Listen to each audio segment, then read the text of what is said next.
Hello and welcome to this course on beginner network penetration testing. My name is Heath Adams and I will be your teacher for this course. So a brief who am I? I won't cover all the details that you see here. Just know that I am a senior security engineer. I am also a penetration tester. I own my own pen test company. Before that, I was a penetration tester and a senior penetration tester. I do live streaming, YouTube content, and etc. You can find me on Twitch at the Cyber Mentor. You can find me on YouTube at the Cyber Mentor and on Twitter at the Cyber Mentor. If you want to check out some of my previous courses or anything, you can find them on those channels. You can also find it at thecybermentor.com. And if you're interested in any blog related stuff, veteransec.com or tcm-sec.com. So let's dive into the course and what we're going to be learning. To do that, I want to go ahead and go to my GitHub repository. And there are some reasons for this. So ignore the snazzy photo here. If you go to github.com/hmaverickadams, you can see I've got a few repositories here. So the repository we're going to be focusing on is this beginner network pen testing. There's also this breach parse and this sample pen test report. We will be using these through the course as well. So it might be useful to just notate that they're here and you'll be needing them for the course. But if you go into this beginner network pen testing, you'll see that it's going to be broken down by weeks, week 1 through 11. And if you click on any of the weeks, there's going to be homework built into it.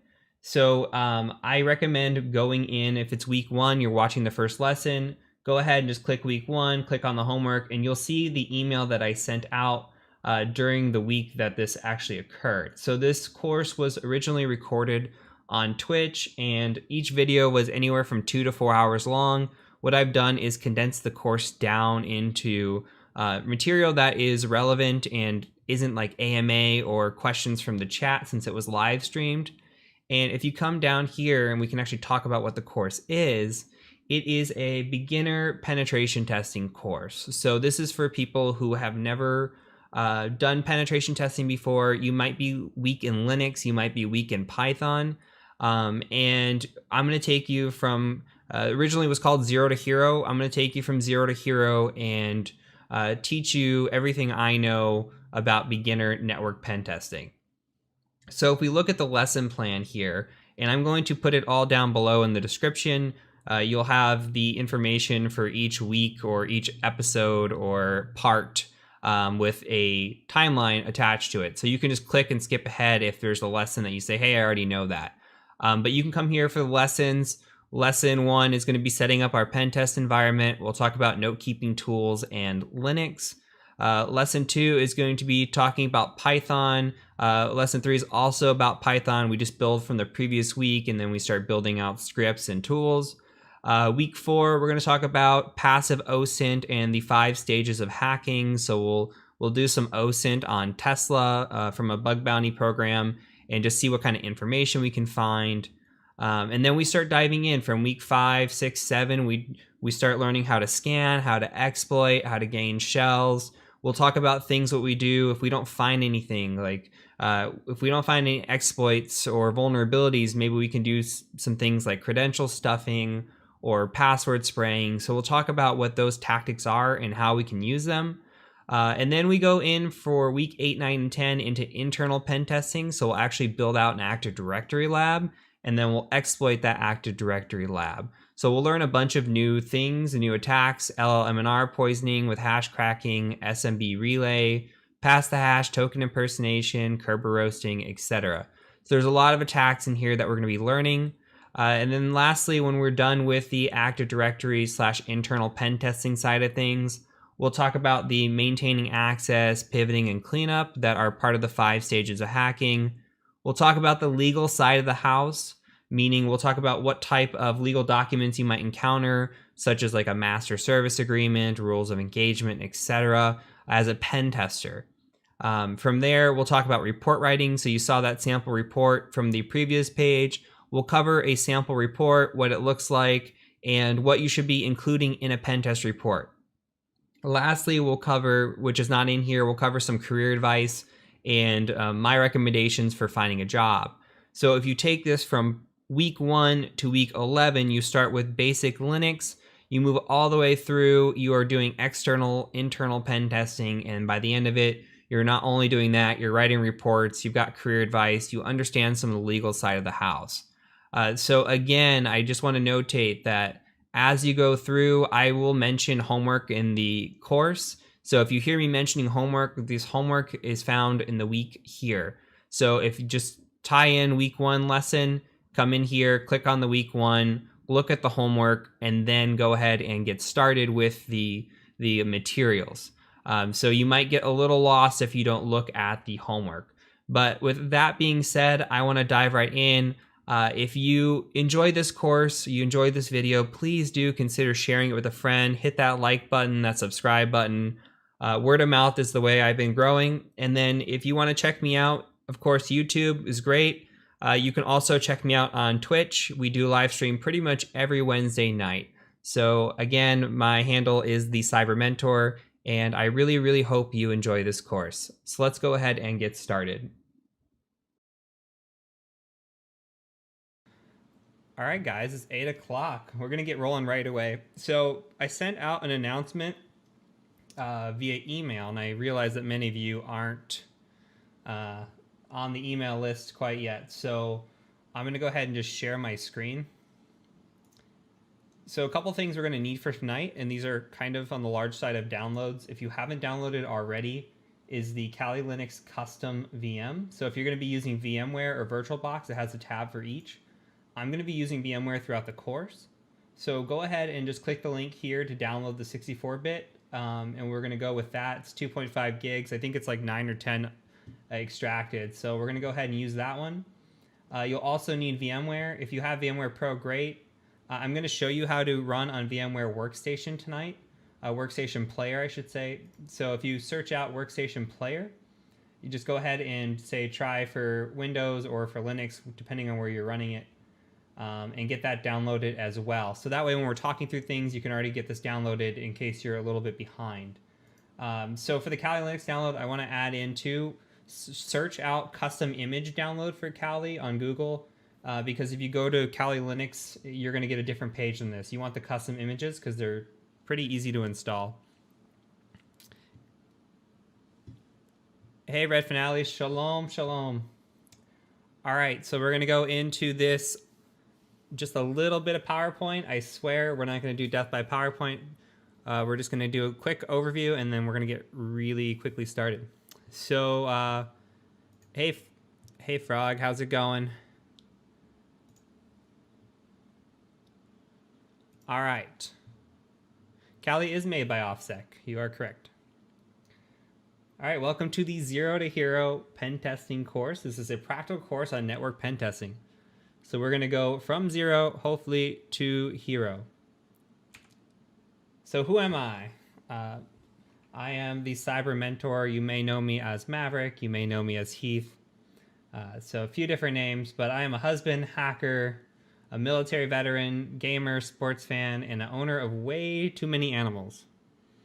And when I say way too many, I am serious. I have 10 animals in my house right now. Please help me take some of these and adopt them. So, other than that, I'm a former accountant turned security geek. I went my own Zero to Hero path in about 3 years. Actually made it from help desk to, to pen tester in 2 years. So it's definitely possible. I think I'm a good advocate for Zero to Hero. If I can do it, anybody can do it. So way too many. Yeah, this is what happens when you adopt a cat, right? And the cat's pregnant. Well, we didn't even adopt it. She was just a stray on the street, took her in, she was pregnant, and then she had kittens. So that's a quick way to add 6 animals to your household that you didn't even want. So yeah, pack it up, guys. So my day-to-day at my job, I do quite a few different things. I wear a lot of hats. So anywhere from internal to external network penetration testing, web application penetration testing. We do something called SOC assessments. That's kind of like a purple team. That's where you work with the blue team and you do a pen test and you say, hey, do you see what I'm doing right now? And they say yes or no, and you help them get their baselines together. wireless assessments, malware assessments, and physical assessments, which are incredibly fun if you get the opportunity to do them. Some of the certs I have, you can read the list. Don't look at the CEH. So other things I'm part of, I have co-founded VetSec. So if you've heard of VetSec, I helped co-found that about a year ago. That's for military veterans that are looking to get in cybersecurity. So if you're a military veteran of any country and you're interested in that, there is a link down below, a button that says military vet ? So if you click on that, you can look at our Slack channel and come join us over there. I have produced a course with INE. That was the first course I produced, so it's kind of bad in terms of quality and speaking and everything else. I've gotten much better. And then I am a speaker panelist. I've got a panel coming up at B-Sides this month, and then next month I'm going to be speaking at Carolina Con, and hopefully a couple more cons are coming down the road, depending on what my talk's getting picked up or not. So that is a little bit about me. And we could talk about certs and AMA when we get to the AMA kind of things, but we'll talk about that. And yeah, I just got picked up by SYNAC as well. So for today's agenda, we're going to do a quick course overview. I know many of you have already seen the Reddit post, but we're just going to cover that again in case people who see this later, and they're just interested in what this course is covering. We're going to talk about that. We're going to talk about setting up a penetration testing environment. So that's why I needed you to get Kali Linux downloaded and VMware.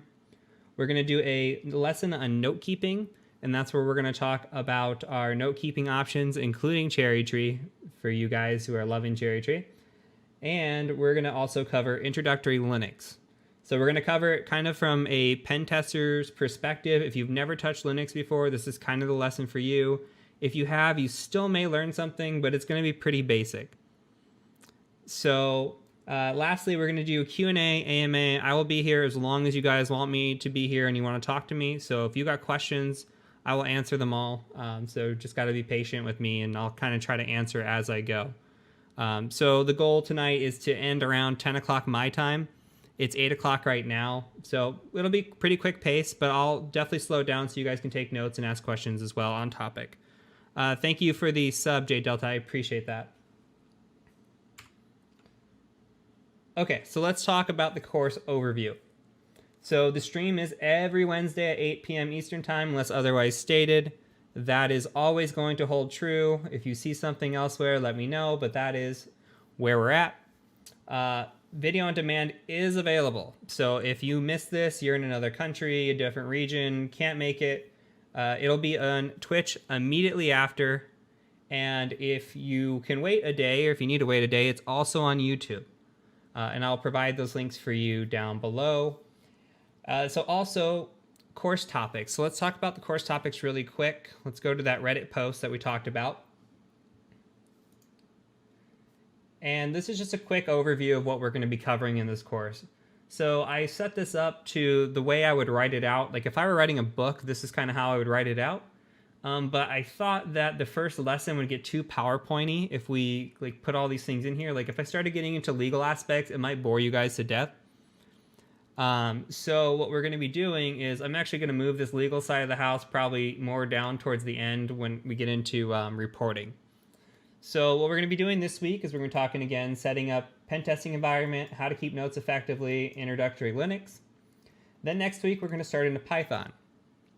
It's going to be a simple Python lesson. We're not talking like getting into development level. We're talking basic scripting into maybe medium level knowledge. If it takes us more than 1 week, it takes us more than 1 week. But for the most part, it should take us a week. I'm going to give you some homework on this one. So if you're not signed up for the mailing list, I'm going to show you how to do that, and we'll get there. So the following week, likely we're going to be covering hacking in 5 steps and also covering some external pen testing. So the hacking in 5 steps are the 5 steps of hacking. It's everything that you should know in terms of being a hacker, the whole process from start to finish. So that's a theoretical overview. And then we're going to go right into it. So we're going to talk about reconnaissance, scanning, enumeration.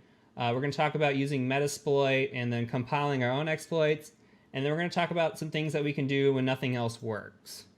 And then on the internal side, we're going to go back to enumeration again and focus on Active Directory. We're going to focus on Active Directory exploitation, non-Active Directory exploitation, and finally we'll talk about maintaining access, pivoting, cleanup, and report writing. And that's where we'll probably throw in that whole legal side of the house as well in terms of documents. So this is going to go week by week. If it takes longer than a week to do a lesson, it takes longer to do a week for a lesson. So I have no idea how long these are going to take. It's going to kind of go at our speed and where I feel that we're comfortable and I'm comfortable giving you guys advice, right? So I don't want to like skimp because I'm limiting you guys to 1 week. So I think that when it gets to some of the meatier sections, it's definitely going to take a couple weeks, and we'll get through it as we go. And in terms of that, we're going to be doing some setup lab environments. I'm going to do the best I can to get us what we can use. So Windows licensing requires payment typically. If you have a .edu account, you might be able to get a Windows license for a server. So there is some parts that you may have to watch and maybe not participate. I'm working on that right now. So by the time we get to that, maybe that'll change. But the goal is to be able to build out our own server, make it vulnerable, exploit it, and then learn how to patch it. So we learn the red side and the blue side of the house. So that's really it at a high level overview.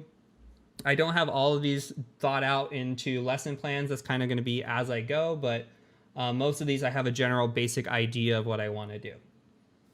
So we're going to also talk about the important social links that I have. So if you come here, so if you go to the cybermentor.com, yeah, I was downloading some Deadpool stuff. You saw the Deadpool in the live scene earlier. So what we're doing here with the website is, if you have any of the important links you want to get to, they're all right here. So the Twitch, I have a YouTube channel as well, like I said, where everything's going to be stored in terms of VOD. I've got a Twitter channel if you want to reach out to me, and I've got a Discord channel, which many of you are already in. So if you want to come chat with me or chat with other people that are like-minded, you're more than welcome to join the Discord channel. It has a little bit of information on the Twitch. You can see the Twitch is live, so we're kind of in a Twitchception right here. And then we've got the YouTube channel as well, just a demo video. So I am going to put it up in courses here. Eventually, I'm going to get it in where I have the information on the course, bring it off the Reddit site, and put it into here, and then there'll be the VOD on the site as well. You can also go to contact and subscribe up here. If you have a inquiry for me, you can use this form. I would prefer that you use Discord or a different way to message me. This is more for like very, very serious inquiries. If you just want to chat with me, Discord or Twitter or whatever is a much better way. I'm way more responsive on those platforms. And then for subscribing to the mailing list, then you come into here and you just say, put your email address and hit join. And then what I'll do is on like the Monday or Tuesday before, I'll send out any information that you're going to need for that week. For some lessons, like if we're talking about like the Python lesson that's going to be starting next week, I may send you guys some things tomorrow to go ahead and get started, because I think I want you to have some information prior, like way prior to the opportunity prior to study Python before I even teach it to you. So anyway, yeah, I had a kissy Deadpool and a heart Deadpool, and I had to pick one because the one was a fake PNG. It looked like a PNG, but it ended up being a JPEG, and I couldn't use the JPEG. So sad. Feels bad, man. So let's go back into the PowerPoint. Let's see what else I've got for you. Yes, giveaways. So I am going to be doing some giveaways. This is my personal stuff, so it's, I would call lightly used or never used, bought and wanted, didn't really need it or want it, or have a use for it, but some of you may have a use for it. Mostly going to be Hak5 stuff, like land turtle or a pineapple or a packet squirrel, etc. Got a bunch of random stuff I really want to give away. So I'm going to share with you how the giveaway works. So let me bring this over. So we've got currency over here. So you can see by points, we've got the currency in terms of how much points you have, right? And basically the way I've done this is that you get points just for watching. So those who attend, those who show up, they gain more points. And the points are how we're going to be determining what we're doing with the giveaway. It's basically going to be a raffle, but the more points you have, the better off you are, right? So some of the settings that I have, you become a regular at 2,000 points. And we have live payout. So if you're here, you get 10 points every, I don't know, 10 minutes or something like that, or every 6 minutes. I don't know what the rate is, 3 minutes. If you're a sub, you get an actual additional 10 points. If you're a regular, like we just showed up here, you get an additional 4 points. And then there's active bonus, which is an additional 1 point. If you're on an event, which we are, so if you follow, you get a free 200 points. If you're a sub, you get a free 1,000 points, etc. So this is just point systems. And then if you come into mini games, there's some mini games that you guys can play if you're bored or whatever. You guys can play these little heists or duels or whatever you want. You risk points to win currency or whatever. So it's gambling for those who want to gamble. They are on a time delay and a cooldown. So like the heist that you just ran, you're trying to get a heist together. Everybody who types in heist at a certain point will get into that heist within X amount of time. And then it just kind of goes from there. And thank you so much, everybody who's subscribing right now. Thank you. I should say thank you. Sorry. Snatchhammer, Bammers. Let's see. Go down the list. Chloro Shoe. I hope I said that right. Riveting Bug. POMF Gaming. Reckless Pancake. Thank you guys, everybody. And so the last thing is when we go into the giveaway. Where is the giveaways? So if we go into giveaway, we're going to do a raffle for a prize. I haven't determined how much it's going to be yet. But what we're going to do, if you come into settings here, I've given a little bit more luck to regulars and a little bit more luck to subscribers. So again, it plays in your favor to be a regular, to attend, and to watch these streams. So the students who come in here and they watch more frequently, you guys are going to have a better chance of these giveaways. So in terms of getting a Discord, I have not yet for the subs, but I will do that. That's a great idea. So yeah, it's rigged. You guys lost all your money. I'm sorry. This is what gambling does. It's a lesson in life. So that's really it. So on a random night, any night that I stream, I may give something away. So if you guys are watching and you are here for the giveaway, then you'll have the opportunity. And thank you, Mr. Deviant, for the sub. So that is that for the course overview. Let's go ahead and move on. So the first thing we're going to talk about is just really quickly installing our Kali Linux. So you should by now have open your VMware workstation. I'm on 12 players still, so you're probably on like 15 or something. It should look very similar. The aspect of what we're going to do is we're going to go into player here.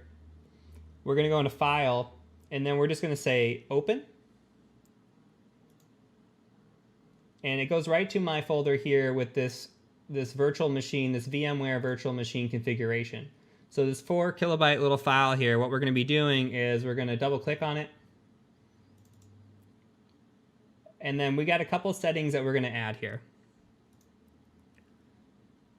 So what we're going to do is we're going to say, okay, how much memory do we want? Well, how much memory does your computer have? Like the computer I'm running on has 32 gigabytes of RAM. So I can jack this up a little bit if I want to. I typically put it at 8.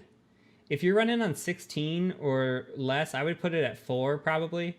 But it's up to you. The less RAM you have, the slower it's going to go. Also, this creates like a page file or some sort of file that eats up this amount of space on your hard drive as well. So expect 8 gigs of space to be eaten up on your hard drive. So if you don't have room, be very cautious of that. The other thing we need to set here is your network adapter. And we need to make sure that that's set to NAT and not bridged. So we'll use NAT the whole course. And we're going to say use to share the host IP address. That's fine.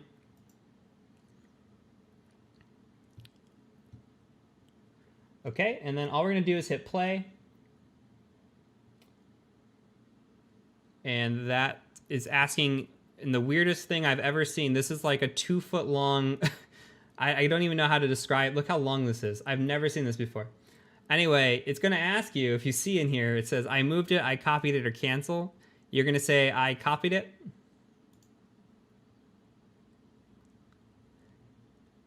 And it should boot up. Yeah, I copied that mofo.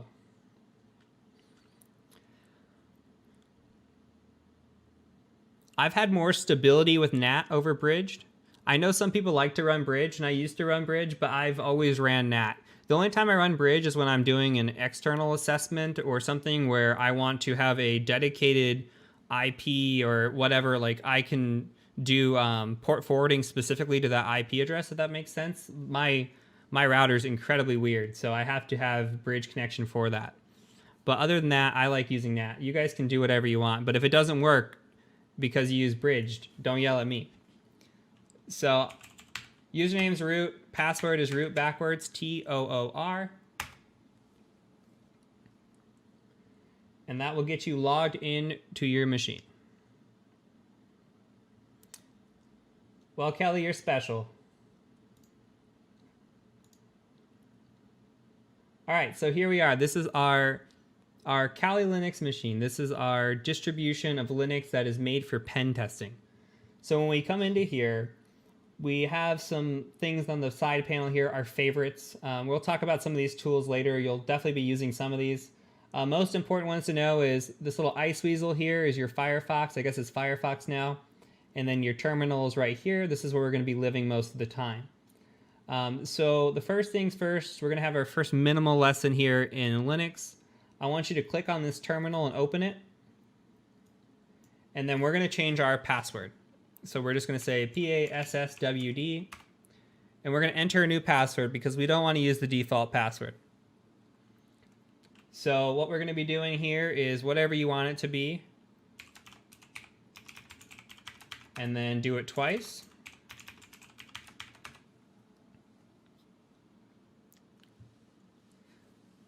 All right.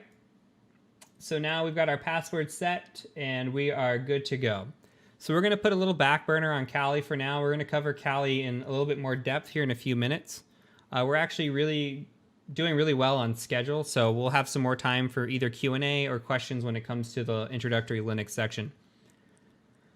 So when we do this, what we're going to do is we're going to go ahead and talk about note keeping first, because you actually have a built-in note keeping application in here. So if we go into, I don't even know where it is. Definitely somewhere in here. You guys know where it's at?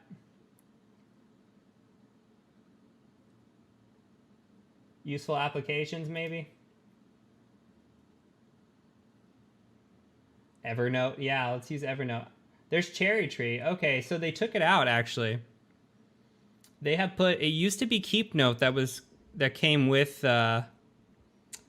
with this. Now they've moved it to Cherry Tree. Oh, KeepNote's discontinued. That's sad.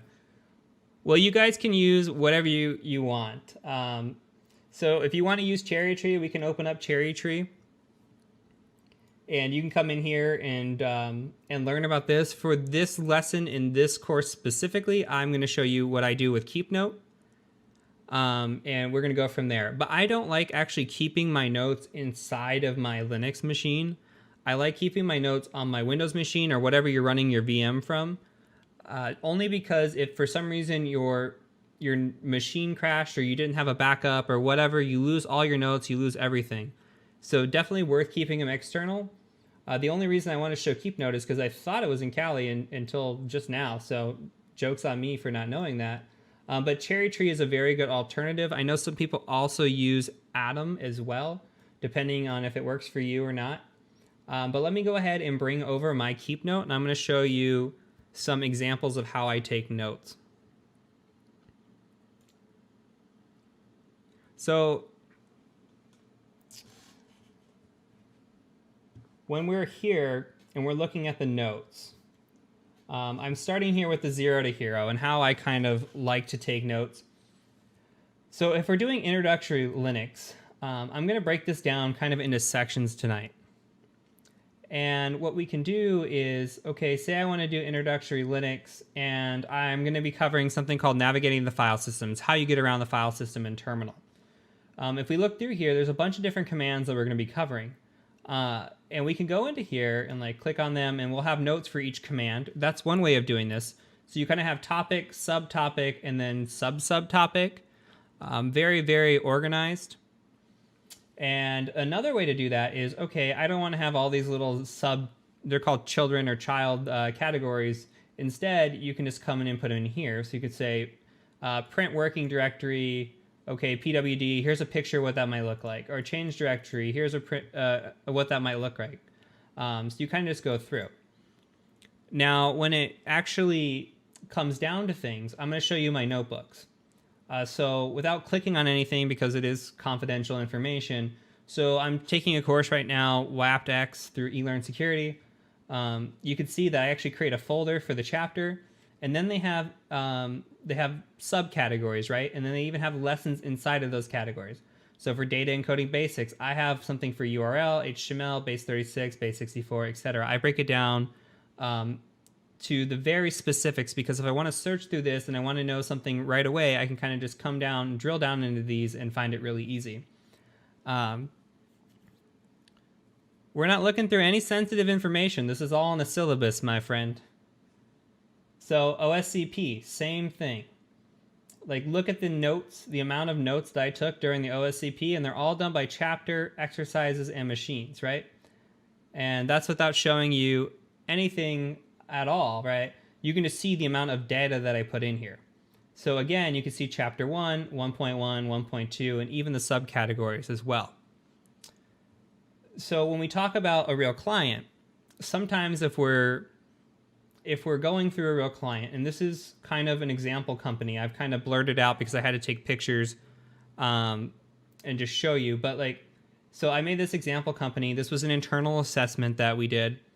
And you come through here and say, okay, well, I did an internal assessment. What are some things that I have? Well, I have cracked hashes that I found.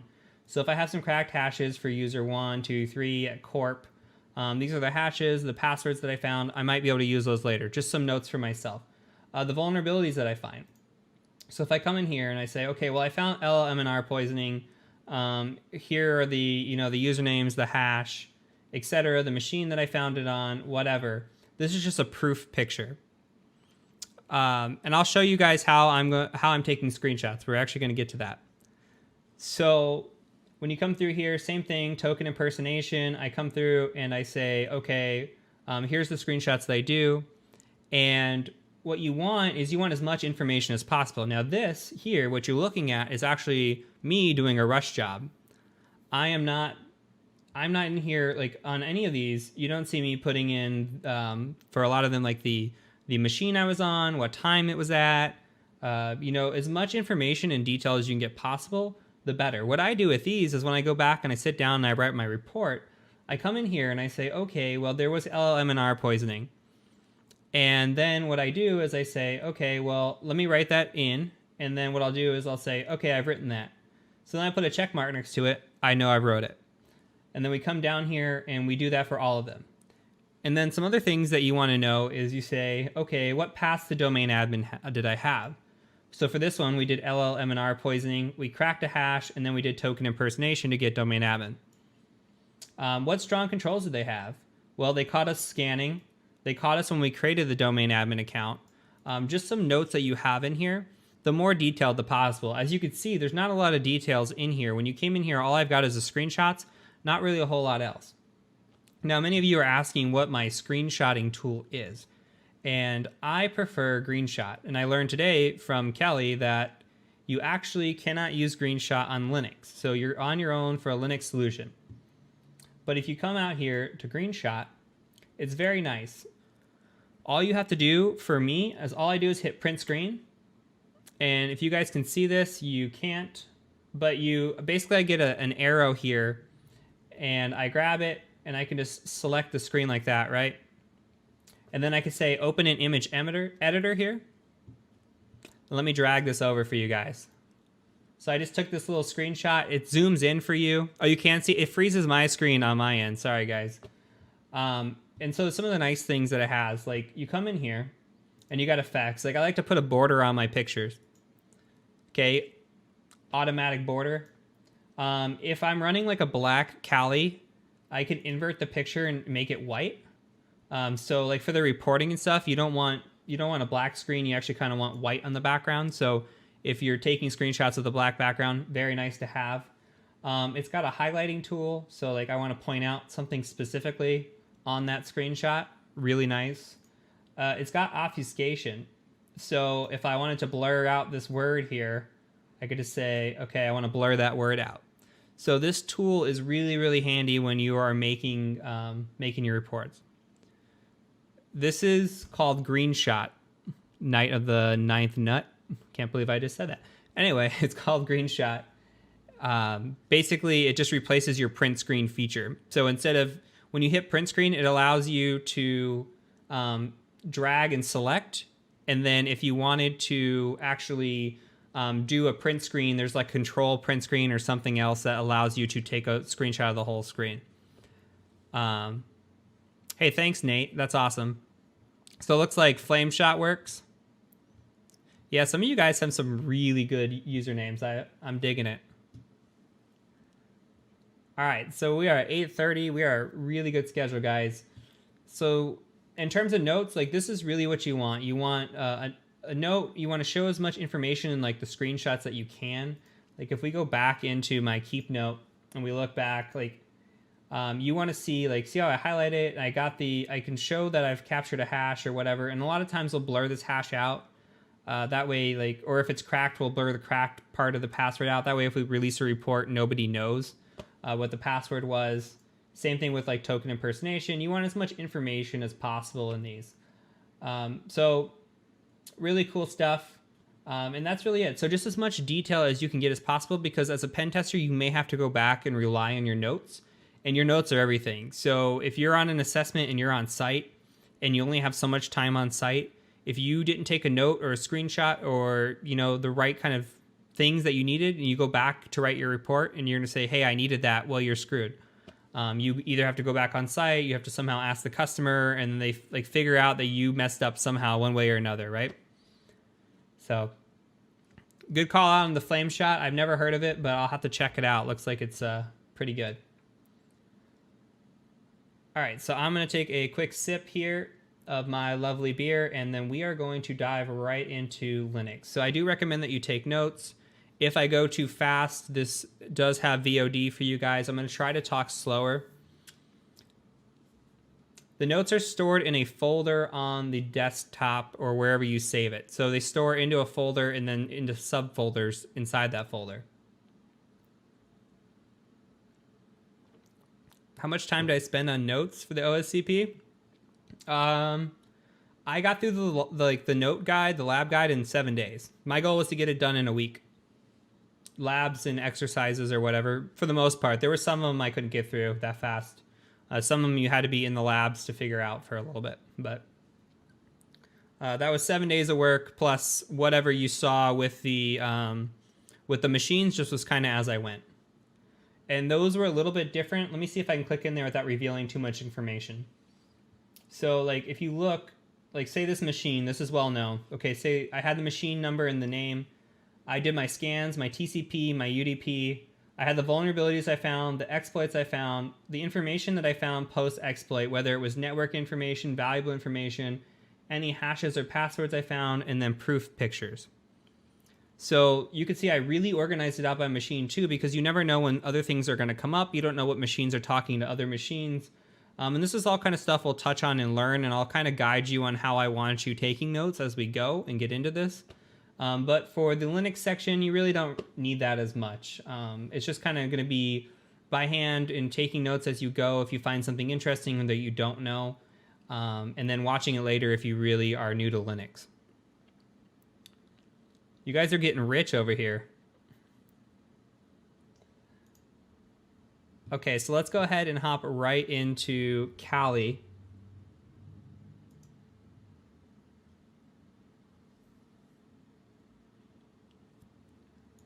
I like VMing on Kali. We have machines that we use, like laptops that we use just specifically for Kali for work. If you want to go that route, you're more than welcome to go that route. I like having on a VM for pen testing, and it's more flexible because there's some things that you want to run in Windows, some things you want to run in Linux. For me, it's about flexibility, but for some people, everything can be done through Kali. So let's log back in.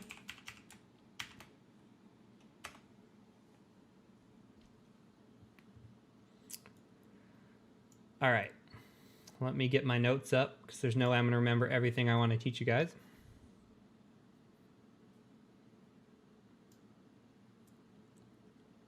That sounds like a lot of work, Red Finale.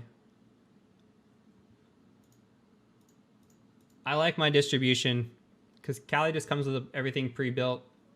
I know some people that do that. I just don't like doing that.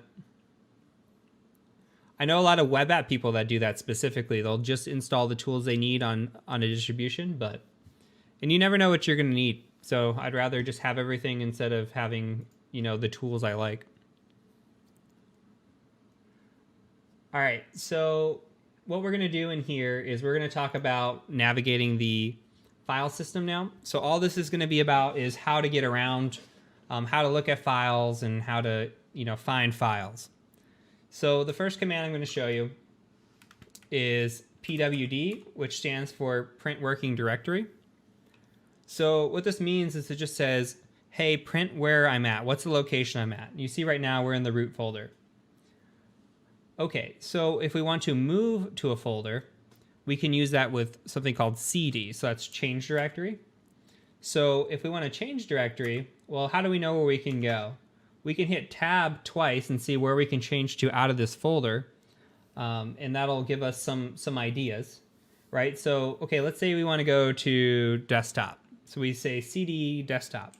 Now, if I start just typing in desktop and I try to hit tab to complete, it doesn't work because Linux is actually case sensitive. So we have to type it like that. But you can use tab to complete. See, I have desk, I hit tab, and it auto completes. So if we hit enter here, you could see now that things have changed into desktop. And actually, let me make this a little bit bigger. Let me see if the plus works. It never does for me. Okay.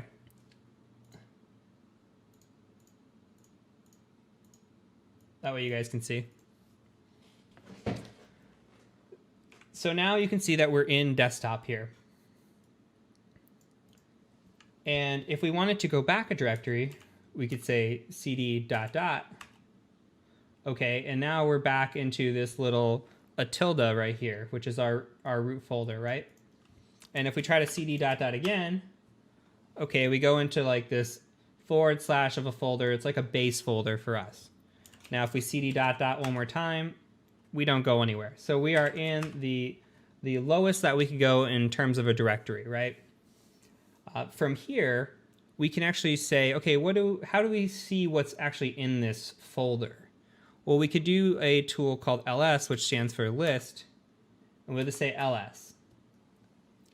Okay, so in this ls, we see that we have some files, it looks like, and some folders here. We've got a home folder, media, root, sys, and we could try to go into these. So say we want to go into home. We could just say cd home, like that. And we'll go right back into our home folder. We could say ls in here, and there's nothing in the home folder. So from here, what we can do is we can actually also use change directory from outside of the folder that we're in. So right now we're in the home folder, right? But say that we wanted to go into the root folder that we were in originally. See this root folder? Well, if I start typing in cd root and I auto-complete here, it's just not working. Well, that's because we'd actually have to put a / in front of it because we're going to call it from where it actually is. It's in this base folder of a / and then we're going into root. So we can change directory and call directories from locations other than where we were at. So right now we're in root, and if we ls, okay, we have all these folders here, desktop, documents, etc. Again, with ls, we don't have to be in the location that we need to be in. So we could say ls desktop, and it'll ls what's actually in the desktop from where we're at. Okay, so the next thing I want to show you with this is the make directory and remove directory features. So we can say we want to make a directory. Let's just call this new. Say make dir new. And if we say ls, you could see that the new folder has been added. And then if we say remove directory new, we say ls, you could see that that new folder has actually been removed. So easy way to make a directory and remove a directory. And if we look in here, there's another thing we can do that's a trick. And we can say ls, but we can actually say -la where it lists all. Now this is really interesting, and we're going to cover this a little bit here in a couple minutes. So when we look at lsla, you can see that there's some stuff in here that we actually never saw. All these dots that are in front of these files or these folders, well, those are actually a hidden file, right? So we didn't see them with the normal ls, but we did see them with an ls-la. So if you're pen testing a Linux environment, it is always smart to try to say ls-la because you never know what is hidden or what you might be missing. And that goes especially for capture the flag type things, because sometimes they like to hide stuff on you in really, really basic locations. So it's always worth a try to see what's going on in here. Okay, so from there, when we talk about navigating the directories, one thing we can do is we can copy, remove, and move files. So I'm going to say, I want to say echo hello, and I'm going to put that into a new file. We'll just call it new.txt. And we'll cover how to make new files in a little bit. So if we say ls, you can see that new.txt is here. And I just want to copy this file. So if we copy this file, we can copy new.txt and we can place it wherever we want. Let's say we want to place it on the desktop. We'll call it new.txt there. So if we ls, you can see that new.txt is still here, but if we ls the desktop, you can see that new.txt is there as well. So what copy does is creates a copy. Now, let's go ahead and remove the file from the desktop. And again, remember, we don't have to be in the directory that we're in. So let's go ahead and remove desktop new.txt. Okay, so that's how you remove a file, is rm. Now, if you want to move a file as opposed to copy a file, you could say move mv new.txt into desktop new.txt. And if we ls here, we see that that's gone. And if you saw my desktop, you saw it came up. But if we ls the desktop, new.txt is there. So a nifty little trick, I want to remove that new.txt file again. If you hit the up arrow a couple times, you could see where we actually removed it from the desktop. I'm just going to run that same command again. And there we go, it's gone. So a couple things that I want to do here. I want to create a new file. Again, I'm going to create this same echo hello new.txt. And I want to find that file. So I say locate new.txt. Okay, well I found that what's new.txt, but that's not the file we're really looking for. Okay, so what we need to do is we actually need to occasionally run this command. It's called update db. You're updating the database. Let's try it again. Aha! So now it shows up. So any new files or folders that come up, we might need to run update database to see where they're at. But now we can just use that locate command to quickly find a file that we're looking for. So we've already actually covered the password command, so I'm going to go ahead and skip that. And the last command in this section of navigating the file system that I want to show you is important. Outside of Google being your best friend, Google's always your best friend. But if you need something quick and dirty, man is going to be your second best friend. So you say man, which stands for manual. And we'll say man ls. Let's look up the ls command. And we come in here and we say, okay, it tells us the name, which is ls. This is going to list directory contents. It gives us the description, the synopsis, and it says, okay, what do some of these entries do? So we can kind of scroll down and look through these and see what they do. So remember we did a -a earlier? Well, that stands for all, and it says do not ignore entries starting with a period. Remember, those are our hidden files. Okay, so let's look at what the L stands for. Okay, so it says use a long listing format. Remember the things that were off to the left that was kind of all jumbled together? That is the long listing format, and we're going to talk about that in just a second here. Actually, we're going to go right into that now. So when we talk about the long listing format, if we come in here, and let's go to the desktop actually, because No, we're here. I lied. Okay, so we've got the new.txt file that we created. Let's say ls-la again. And we'll look through this. So you see here, there is all this jumbled mess over here. So when we talk about this first row, this first line here, this first letter, this D stands for a directory. So if it has a D in front of it, it's a directory. It's also color coded, so blue is a directory. And if you are seeing a dash in the front, that's actually a file. So you can see this new.txt that we created is sitting here as a file. And then you're actually broken down into 3 groups here, where the term RWX stands for read, write, execute. So we have 3 options set up here. If it's switched on, it'll show. If it's switched off, it'll be a dash. So if you look at the file new.txt, you can see it's read, write, but not executable. And then here it's read, and then here it's read. So these 3 groups, this first group here, this is the file or folder owner. The second group here is the group owner, and then we have all of their permissions. So if you're the file owner, which as root we are, these are the permissions we have. Right now we can read the file and write the file, but we can't execute. If I created a new account for, say, Bob, then Bob could come in here, and Bob only has read access. He can't write to this file or do anything because he's not the file owner unless we put him into a group or made him the file owner.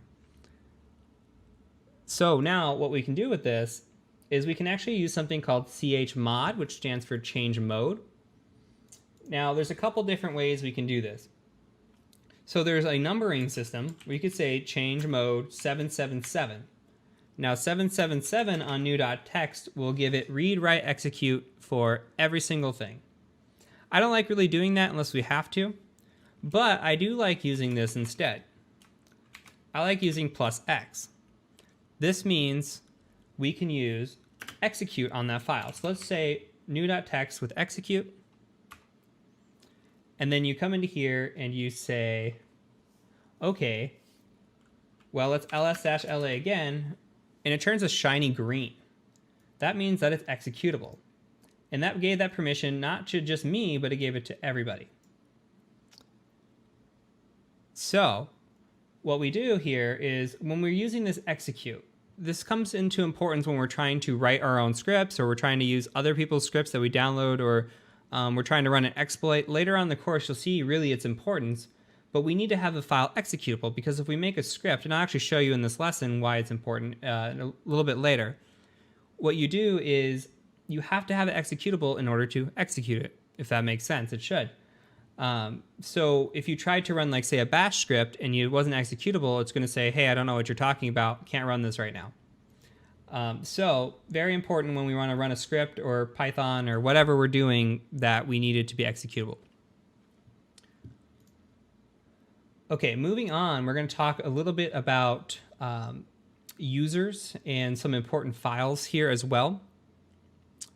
We're never covering the remove RF. You're funny. That's the Alt F4 times 100. Anyway, so when we come into here, a few things I want to show you.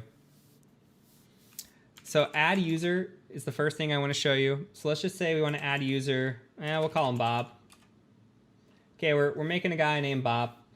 You can make Bob's password whatever you want.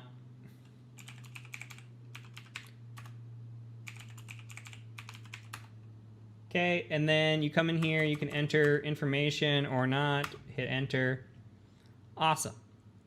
So let's look at Bob now. So if we come into here and we say, all right, what are some important files that deal with users? And you're going to be asked this on an interview. You're going to find this, you know, when it comes to just pen testing. You're going to find this when it comes to capture the flag. A lot of times you're going to need to know these files, right? So one of the most important files, and we're going to use a command called cat, is the etc password file.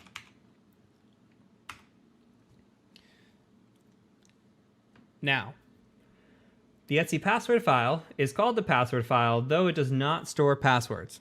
It used to, way back in the day, store a password. Now it provides a placeholder of an X for a different file called the shadow file. But you can come into here and you can see information. You can see who the users are. You can see that there's root.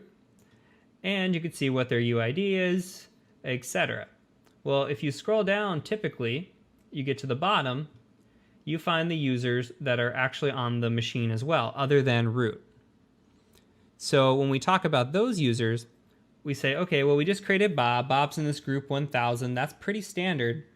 And that's all that's here. If we kind of look through this, these are all just kind of system user accounts that we really don't have a lot of interest in. We're really concerned with root when we're pen testing, and we're really concerned with the users that we have for the most part, especially when it comes to like capture the flag type stuff. So you can also say ls etc shadow here and look at the shadow file.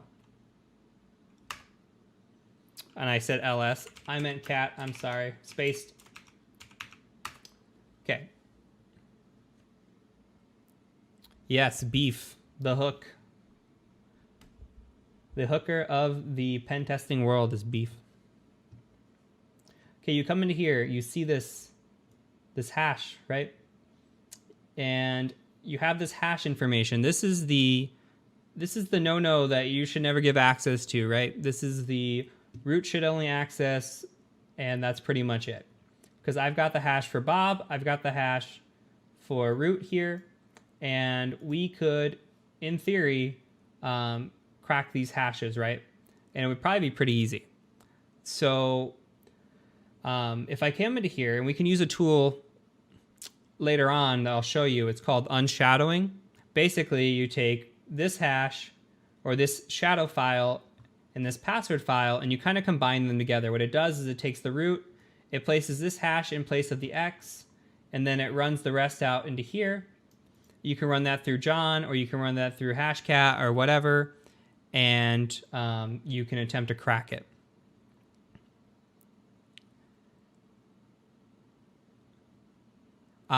Does it have the salt listed with it?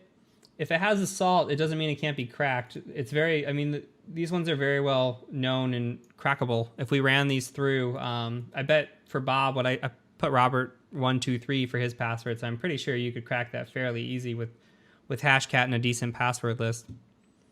It knows the mechanism. There's a donate button if you guys are really concerned with donating.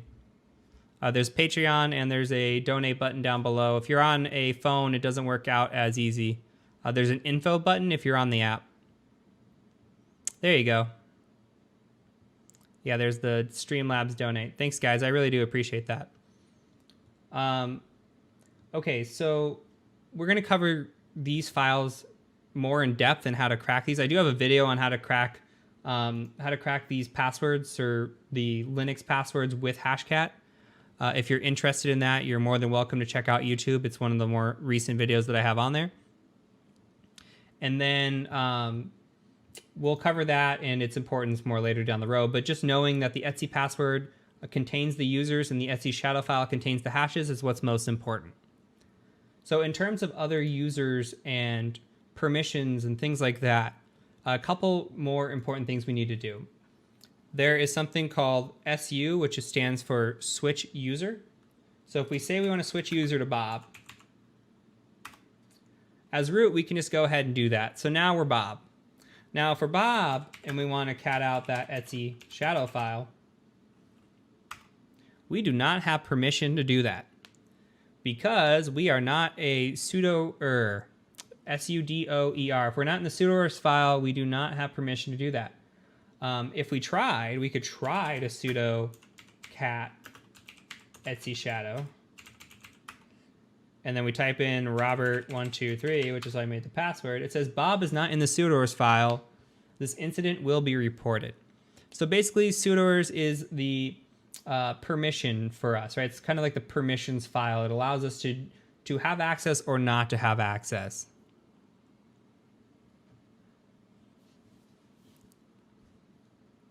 Where does it get reported to? I don't know. That's a great question. I have no idea. So if anybody knows that, I know some of you guys know a lot more Linux than I do. So please go ahead and tell me where that is, because I'd love to know. But anyway, so we can't do any permissions with him. If we did, we'd use the command called sudo. So if you're a lower level user, you're not root, then you would need to run sudo in front of your command in order to execute it at a higher level. Did you get var logs? We can look this up. I'm down. We've got extra time tonight, so we can go. We're gonna say switch user with a dash. See if this works. Okay, and we're root. The dash just puts us back to root. You have to cat out the root file and var mail. What are you talking about? Var log. Can we cd? No. Yeah, maybe.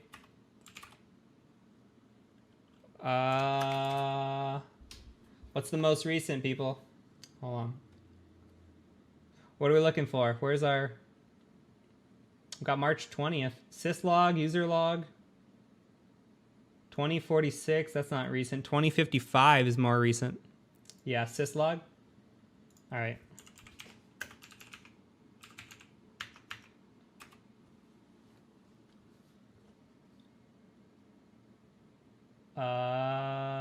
Let's try something. Let's try grep Bob. No, grep Bob. Grep sudo. No. I just catted it. I don't, it's not. If you cd to var mail and ls, you get a file that says root. Var log auth.log. All right. Thanks, Davey.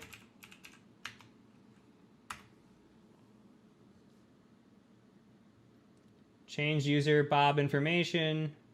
Bob is not in sudoers. Oh. Bob's in trouble now, guys. Bob is in trouble now.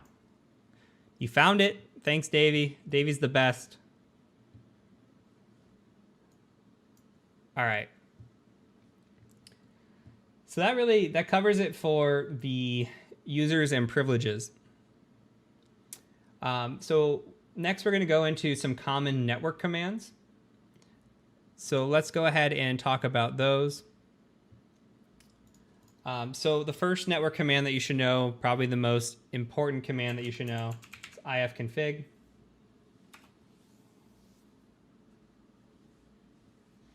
Okay, ifconfig is similar to ipconfig if you are a Windows user. All this does is print out your information. So you can see my IPv4 address here. INET6 is your IPv6 address. You've got your netmask, your broadcast, etc. If you are lacking on information when it comes to what a netmask is or what a broadcast address is, you may need to study up a little bit on your networking skills. This course, unfortunately, does not cover networking. Oh yes, my IP is leaked, boys. We're out there now. So this is for your Ethernet, your plugins, etc. The wireless version of this is iwconfig, which I have no wireless adapter plugged in at the moment. If you're doing wireless hacking and you have a wireless adapter, then you come into iwconfig and you can see that. Okay, so from here, some things we need to know. One thing would be ping, right? So ping command. We're going to talk about ping in depth later. So if you ping, let's just ping something in our house. I don't even know what my, is it 254? Yeah, 254. Okay.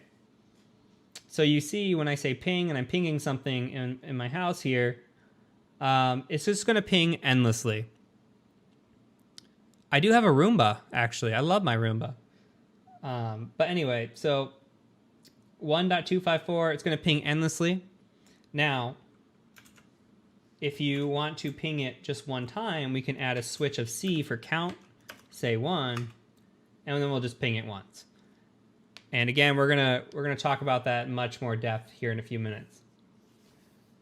Okay, another command that you guys should all know, arp-a. Okay, ARP is going to be associating IP addresses with MAC addresses. Not a whole lot of information to go on here, but if you do come across it in a real world environment or even like a capture the flag network kind of environment, very useful to know. Basically what's going on is there's a broadcast address that's sent out and it says, hey, who has this IP address? And it says, hey, I do, here's my MAC address, right? They associate the MAC address with an IP address. So this is really good if you're looking for like dual home networks, or if you're looking for a machine interacting with another machine that you weren't aware of. ARP is really, really awesome. So another command that is important is netstat. And I like -ANO. So netstat shows you all the ports that are open, and it shows you what's connected to those ports. It's, I think, prettier when it's on Windows, but you can come through here and you can look at the different types of connections that are running on. Very useful command, especially when it comes to, again, seeing what ports the machine has open, what it's talking out to. This is a good way to become paranoid. So if you go onto your computer the first time you run netstat and you say, oh my God, what are all these ports that are open? I don't know those ports. You spend a night of paranoia the first time you learn about netstat. At least I did. And I know some other people that did too. But when it comes to machines, like say we're on a Windows machine, we run netstat and it's got open ports, we really want to know what we're talking to, right? If that machine's talking to something else over a port, or it's got something open that maybe we missed in a scan, we want to know about that. And we want to know what ports that maybe it can talk out on, etc. So there are some commands we'll learn later as we go to kind of find out this information. But for now, just know that netstat exists. Okay, so the next command is the route command. So we just say route.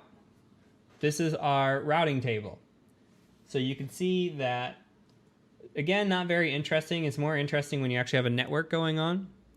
But this is something to look at as well, because like I said earlier, if we're talking dual home network, say that we're sitting on 192.168.56.1, but we also have a 192.168.57.1 or something like that, right? In this gateway of all zeros, okay, we're out there, and then it shows us the net mask or the gen mask. And then it has metrics and stuff. And again, if you don't know networking, you might want to look some of this up and kind of look into it and see what it's all about. But again, it's very important to look at from a pen testing perspective to see what that machine's talking out to. I've been hacked before. I don't know if I should admit that. Like back in the AOL days, when they would send out that, hey, your friend would say, hey, whatever that was called, they say, open this file. And then they would start opening your CD-ROM drive or whatever it was. They would they could control your mouse. There was a name for that stupid malware, but that was a good one.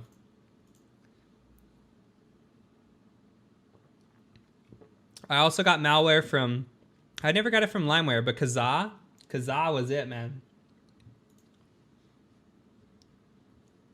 Also, my young innocent days, I was trying to download a music video and definitely did not get a music video. So,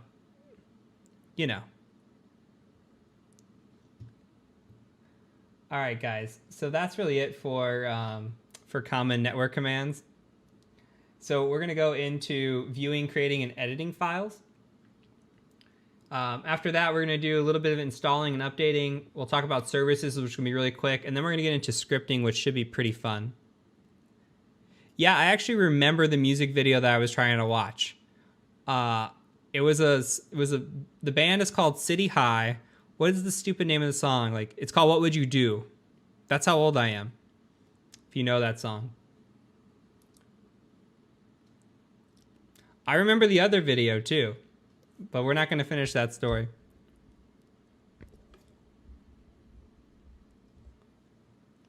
Anyway. Actually, you just reminded me, if you do want to know history commands, histories are really great. You can type in history. Okay, and you can see all the history of the commands I've typed recently. But where this becomes useful is if you're trying to find a command, there's so many tools and so many things that you run as a pen tester that you kind of forget all the syntax that you run over time, right? So for me, if I want to run something like, say I forgot, how to run ping, I would say history grep ping.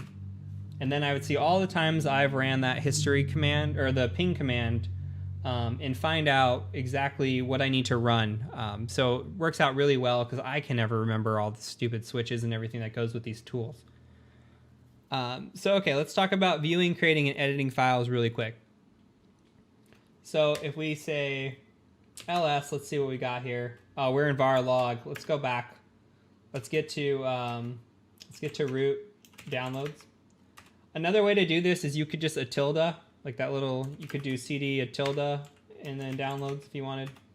It's a cool little trick if you guys like cool little tricks. So ls, nothing in downloads. Okay, so we're gonna make some files here.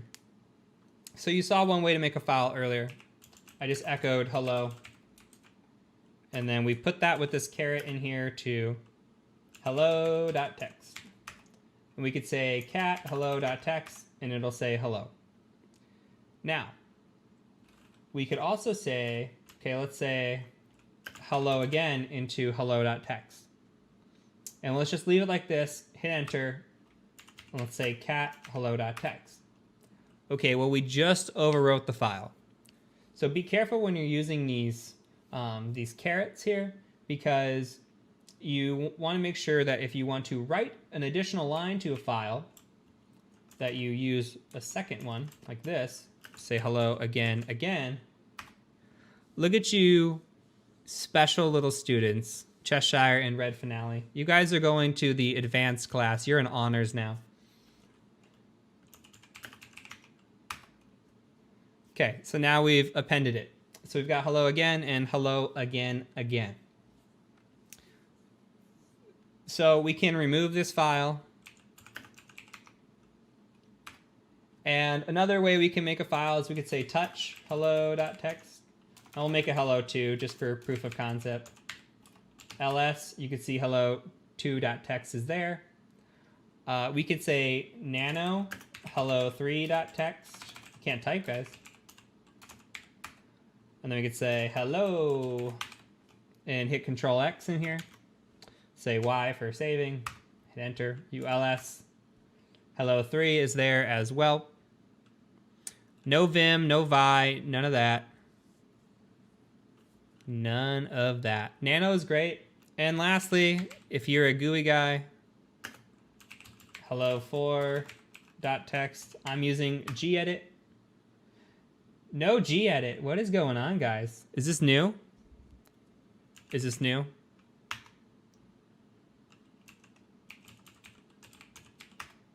I've never seen this in my life. Not installed. It's installed. Look at it. I auto tab. Gedit works. There's no 2Ds. It was taken out? What are they doing to my, like, okay. Well, we'll get to apt-get here in a second. That's one of the next ones. Okay, no gedit. We'll talk about gedit. Let's get right into installing tools and updates. So let's see if we can apt-get install gedit. See if that works. No, I don't want to download 410. It's not worth it, guys. Not worth it.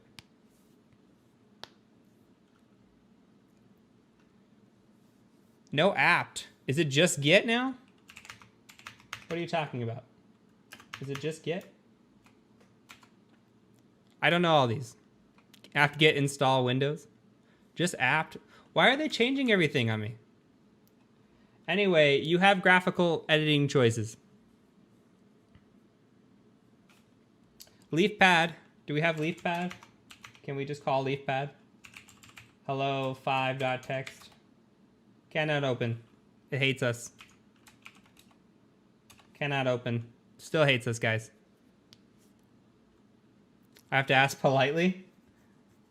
All right, we'll skip it. Just know that gedit works.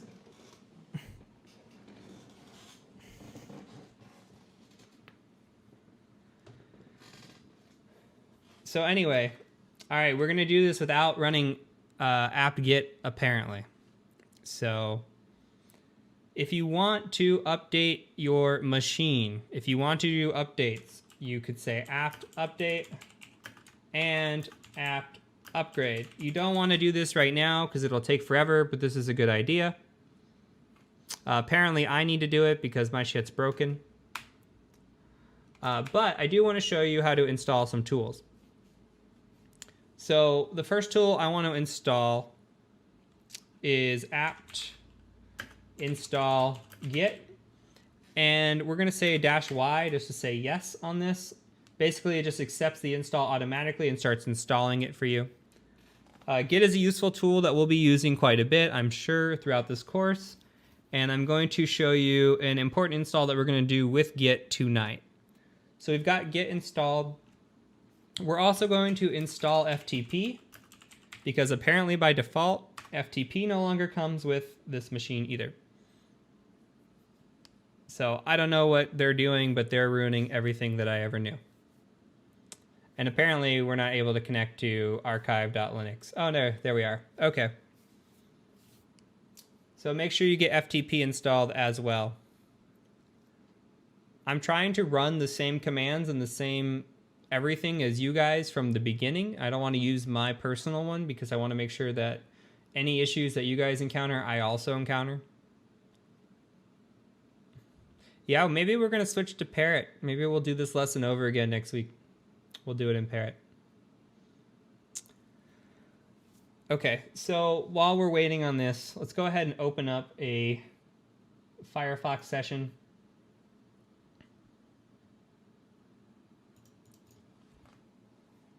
And we'll go to Google. What we're looking for is we're going to be looking for something called Impacket. So we say Impacket, and I'm just going to say GitHub. I don't ever remember. Okay, so this Secure Auth Corp Impacket right here, we're going to want to grab this. Let me Control+.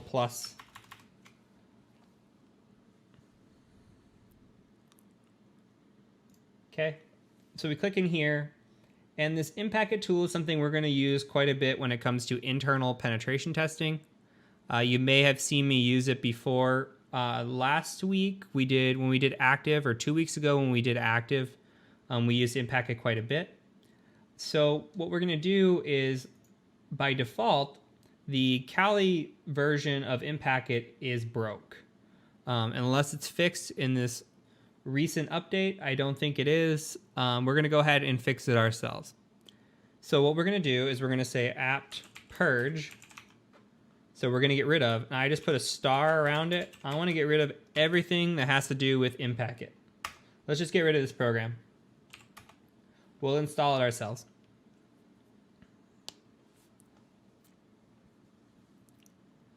So while that's purging, what we're going to do is we're going to actually copy this address in here. So if you go to this clone or download, and you just copy this link. Okay, so what I'm going to do is I'm going to cd, I like to put this into opt.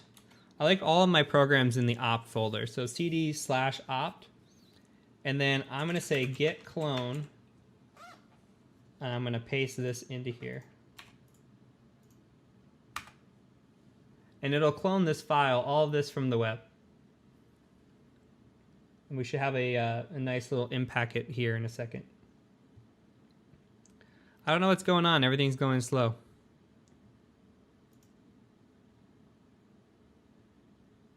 Okay, so let's see, cd Impacket, okay, ls.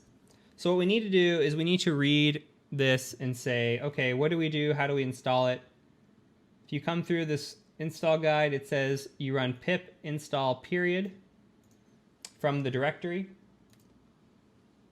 And you say, okay, pip install period. And that'll run the installer for Impacket.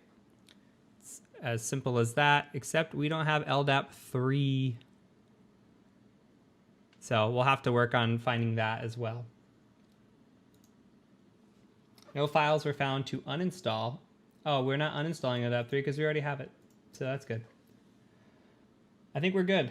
So that is how you kind of install or uninstall applications. So you saw the purge, you saw the install, and then you saw using Git. So Git's going to be very important.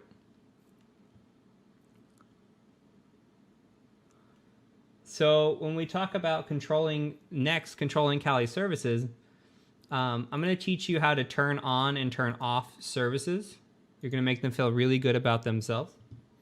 So what we're going to do here is let's go ahead and do an ifconfig. Let's pull our IP address.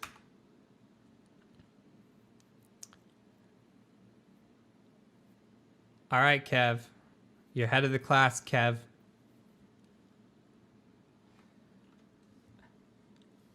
So we got our INET address 192.168.56.129. Okay, we have a couple of options here when we talk about running services. So let's talk about setting up a web server temporarily here. So the web server is called Apache, and we say service Apache 2, and then we're going to say start. But before we hit enter, let's just make a proof of concept. We're going to go out to our address here, this 192.168.56.129, whatever yours is, hit enter. You have a problem loading the page, unable to connect, you're not running a web server. Okay, we'll say Apache start, hit enter, and now we have a default Apache page. So it's as simple as that. Another one that would be good to start would be SSH, if it's not already running. And service PostgreSQL start, because PostgreSQL runs with Metasploit, and it's good to have that running. Now, unfortunately, when you turn your computer off, all of these are going to go away. So what we actually need to do is we need to say systemctl, which Kev got ahead of us, and we're going to run an enable on this. So we don't have to set the Apache 2 to start, because I'm going to show you a better way to run a web server later. And actually, I'll teach you while we're at it how to stop the service. So all we have to say is service Apache 2 stop. And then we come back in here and refresh, and there's a problem loading the page again. So now we can use something systemctl like this, right? Systemctl, we say enable, and then we say, well, we won't say Apache 2, we'll say SSH. Okay, and then we'll say PostgreSQL, like that. Perfect. So now when we reboot our computer, these are guaranteed to start as well. So we don't have to start them on our own. So just a couple little things that may or may not be by default. I have no idea anymore clearly what Kali is up to. So I'm behind on the times, guys. All right, I need to grab a drink, and then we're going to get into what I hope is going to be the fun part of the course. We're going to talk about scripting. We're going to write our own ping script here, and we're going to do some cool stuff.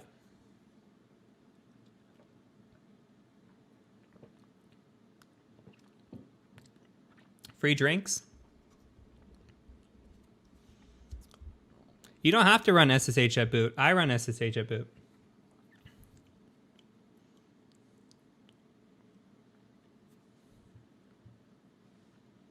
You can do whatever you want in terms of being the security-aware individual that you are, sir or ma'am. Okay. So let's go to desktop.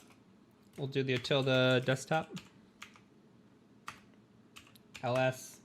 Okay. So we're going to build out our own script. We're going to write our first script together, guys.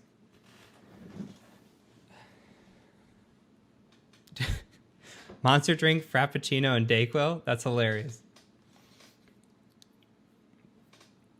All right.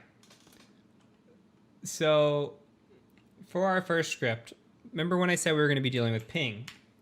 So we're going to say ping, and then I'm going to ping an address in my house like we just did. And I already showed you the count of 1, so we'll just go ahead and do the count of 1 again. Make sure that address is up. Perfect, it's up. You want to see my pretty face. Why? Nobody wants to see my face. Boom. Hello. Hola. All right, so here you go. So when you come in here, let's go ahead and tab up on this, and we're going to write this to a file. We'll just call this ip.text. So if we cat ip.text, we'll see here that we've got the same information from the ping that we just had. Okay, so what we're going to do is we're going to break this down, and we need to extract this information. So our goal here is that we're going to build a ping sweeper. By that I mean we're going to build a script that goes through this IP range of 1 through 254, and it sees who's up, right? So right now we know for sure that this guy is up. Well, how do we know that this is up? Okay, well, it says it received 64 bytes from 192.168.1.254. Okay, well, what if I ping count of 1, something that I know is not up? We'll do 2.1. We'll try to ping that. Well, thanks, Nate. I appreciate that. Tell your girlfriend I said thank you. And tell her I said to adopt my kittens. All right. So you see when this ping comes back unresponsive, there's just no bytes of data, right? It's got the 84, 56, whatever this is, but it doesn't have this line here. So this line is the difference. So when we want to differentiate between a up machine and a down machine, we do it by this line. So when we come into here and we have our cat ip.text, the first thing we're going to want to do is we're going to say, okay, what's unique about this line? Well, if we look at it, this IP address is everywhere. So it's not really the IP address that's unique through this line, right? Maybe the sequence here, this ICMP might be unique. Okay. There's some other things that are unique that we can kind of grep off of. What we're going to do is we're going to grep, and we're just going to build off of this script. One of the things in here that is greppable is this 64 bytes right here. Yeah, Davey, that would have freaked me out that came back with something, because I should not be attached to any network.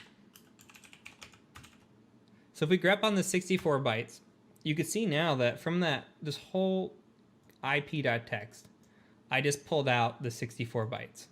So this one line right here. Okay, I really want to narrow this down. All I want to get out of this is this IP address here. I'm trying to get this IP address so we know what IPs are talking back and what IPs aren't. This is the whole point of the ping sweep. So we've grepped. We've added a pipe and a grep just pulls out the line. We're going to add another pipe and do another command here. What we're going to do is we're going to do a cut. Now a cut, and I'm going to type this out real quick, is going to take a delimiter, and the delimiter here is a space, and then it's going to pick a field of that space and cut that out. So this delimiter, okay, a space, and instead of field of 4. So we've got a space here, 1, 2, 3, 4, right? So this is our fourth field. 1, space, 2, space, 3, space, 4 is this field. So when we cut this and hit enter, we actually cut out everything except this. Okay. So when we have an IP address, the last thing we have here is we got this little colon that we do not want attached to this IP address. Well, we can do a few things to remove it. We could use sed. I actually like to use tr. So tr stands for translate. And all we have to do is say translate with another delimiter. We'll put the colon in, and then we'll hit enter. And it removes it. Okay, so now we have our IP address. So we've kind of built out the product that we need to send this into to a script and make it work. Okay, so now we're going to build our first script. I was going to build it in gedit because I like to build in gedit, but apparently that's not going to work. Hey, thanks, Conroy. I appreciate the sub. Since it's not going to work, we're just going to use good old nano. And we're going to call this ipsweep.sh.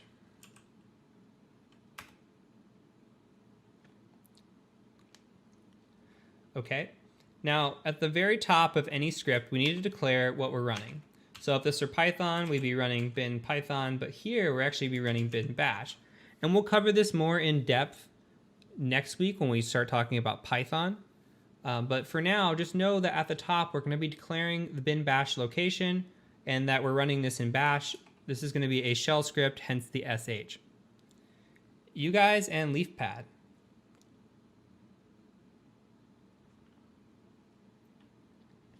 Okay, so we're going to do something called a for loop.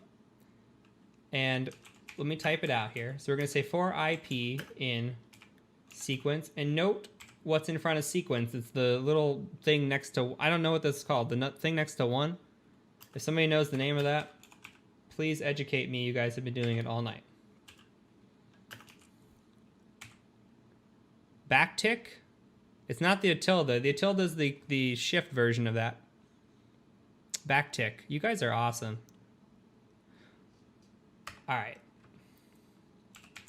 Let me type this out real quick, and then I'll explain everything that we're doing. So if you want to follow along as I type this out, but most of this should look really familiar.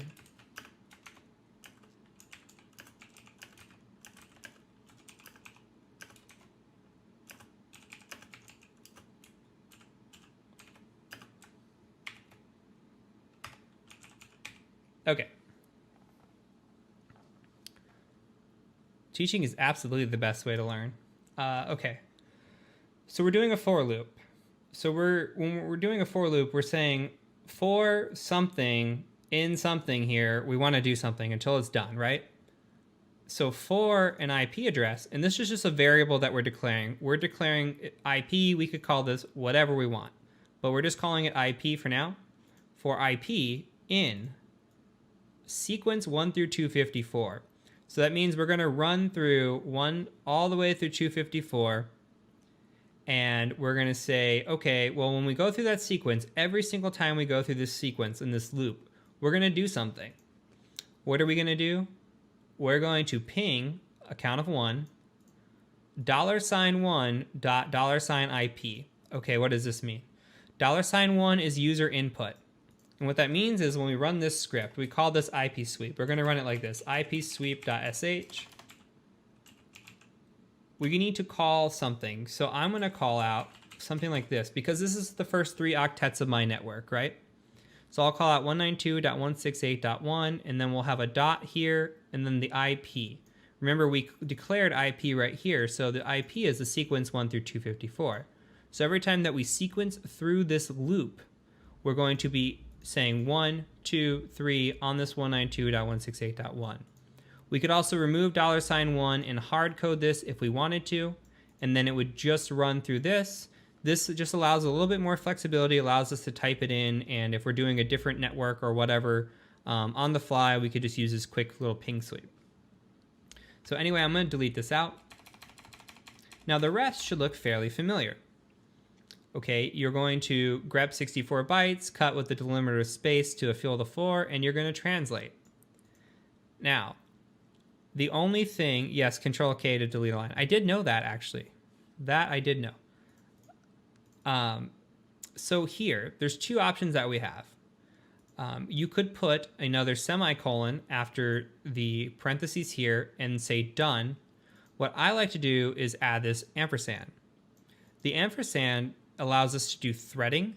So instead of pinging 1 at a time, 1 through 254, and figuring out what's up or what's not up, what we're going to do instead is we're going to ping them all at once with threading. So it allows us to finish it really, really, really quick. So this is the very, very basic version of this. So let's go ahead and just hit Control X, say yes, enter. Now, if you guys remember from earlier, I said that change mode would come back to be important. Why? Because if I say IP sweep and I hit tab, tab, tab, tab, tab, I cannot autocomplete. Permission denied. We do not have execute permission on IP sweep. So we need to chmod +X, and then we'll say IP sweep, LSLA again, confirm, perfect. Okay. So now what we need to do is we need to enter in our first 3 octets and then hit enter. Okay, so it returns those IP addresses, and it's still threading right now, so it's still going through. And if we want to even do one better, we could say iplist.txt, run it through, and then you can cat the iplist.txt, and you have your list of IP addresses that are up in your network. So it goes by pretty quick.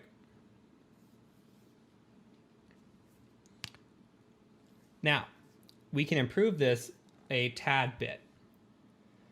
If we forget, say, for example, our IP address, or say we forget to type something in here and it gets a little funky, like if we, I don't know what this is going to do to me. If I mess up or I just type in 1, okay, it's going to type 1000255, right? And it has no idea what's going on. So say we do that, we forget to type something in. This isn't going to be perfect by any means. All this is going to allow us to do is just add in some little bit of filtering. As you get better at coding and scripting or whatever, you'll learn how to edit these down and make these more protective against these measures. But let's go back into Nano. And I take no credit for this. I learned this. I've modified this just a tad. I think this came from Georgia Weidman a long time ago. So very, very straightforward, very good lesson to teach out. So what we're going to do is we're going to add an if-else statement. And we say if, then we're going to add a condition. The condition is if $1 is equal to blank, then what are we going to do? Well, we can say echo you for, I can't type, guys. You forgot an IP address. We can also echo the syntax out. We can say syntax IP sweep.sh, and then you can give an example right here, right? Okay, but say we did provide something in $1, then we say else, go ahead and ping this, and then we'll say fi.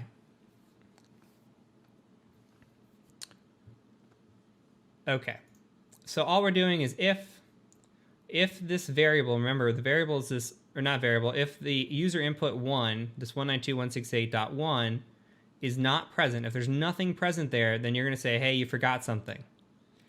Else, you're going to go ahead and say, okay, let's go run through this, and then we're going to end the if statement with if backwards, which is fi. Now, obviously, we could get better at this because if we don't put in 3 octets or whatever, this program's not perfect. This is just a very basic ping sweeper. Not something that you would release to the public or anything like that because it would break very easily. Anyway, we hit Control X on this. We hit yes to save. Now, if we try to run IP sweep and we forget to put input, apparently it still runs. I don't know why that does. What did I break, guys? What did I break? It's a learning lesson together.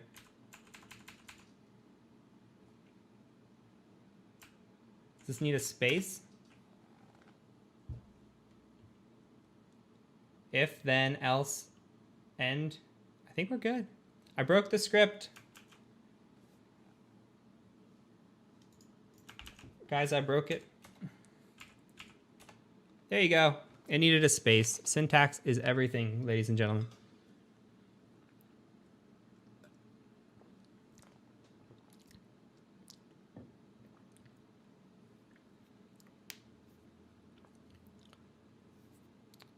So here you go. You see now it says you forgot an IP address, and it gives you the syntax. So it's just a little added measure to do this. So now we're going to go ahead and take what we've learned, and we're going to throw it into one last thing. And these are really useful. So these are what we call one-liners. And that's where you write everything out in one line from your terminal. So for example, we have this IP list, right? This cat IP list. Say I wanted to do something with this IP list. Okay, say I wanted to run an Nmap scan, and with that Nmap scan, I want to scan every single IP in this IP list. Okay, well, a quick way I can do that is I can say for IP in, and then we'll say $cat IP list dot text.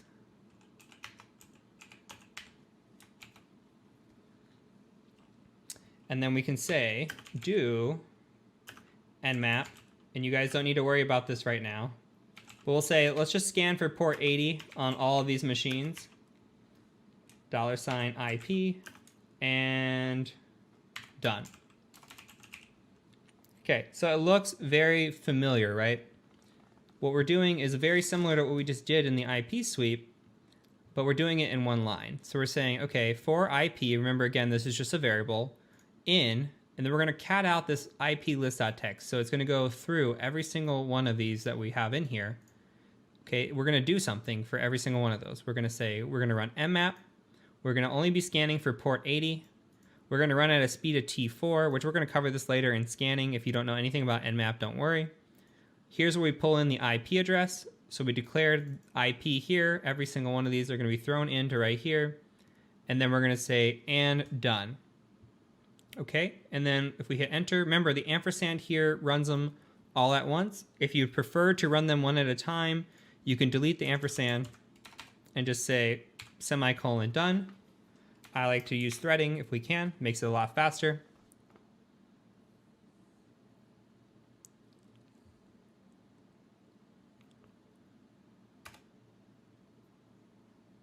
Okay, and now it's going to run through and it's going to say what's open, what's not open. Oh man, you guys are getting my host names. Shame. You're really going to hack me now.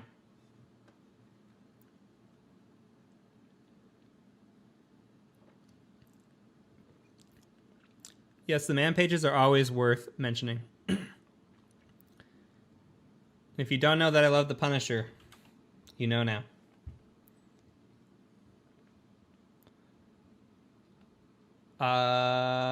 Yeah, so you can come through here and you can kind of like look through these reports. It kind of starts them all at once, which is weird, but then as they finish, it lets you know, like, okay, 1.254 has 80 open. 74 has 80 open. The Philips Hue has 80 open. That's nice. The Chromecast has 80 open. Is Punisher my desktop? Punisher is my desktop.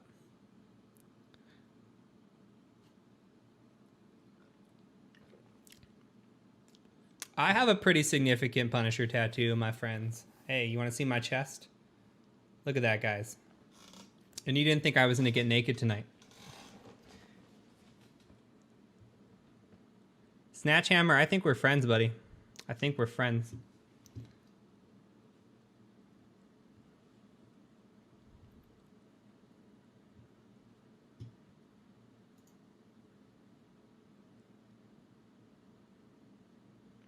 Are there any exploits that'd be used to fact these? Or maybe you'd have to do more scanning and enumeration to know.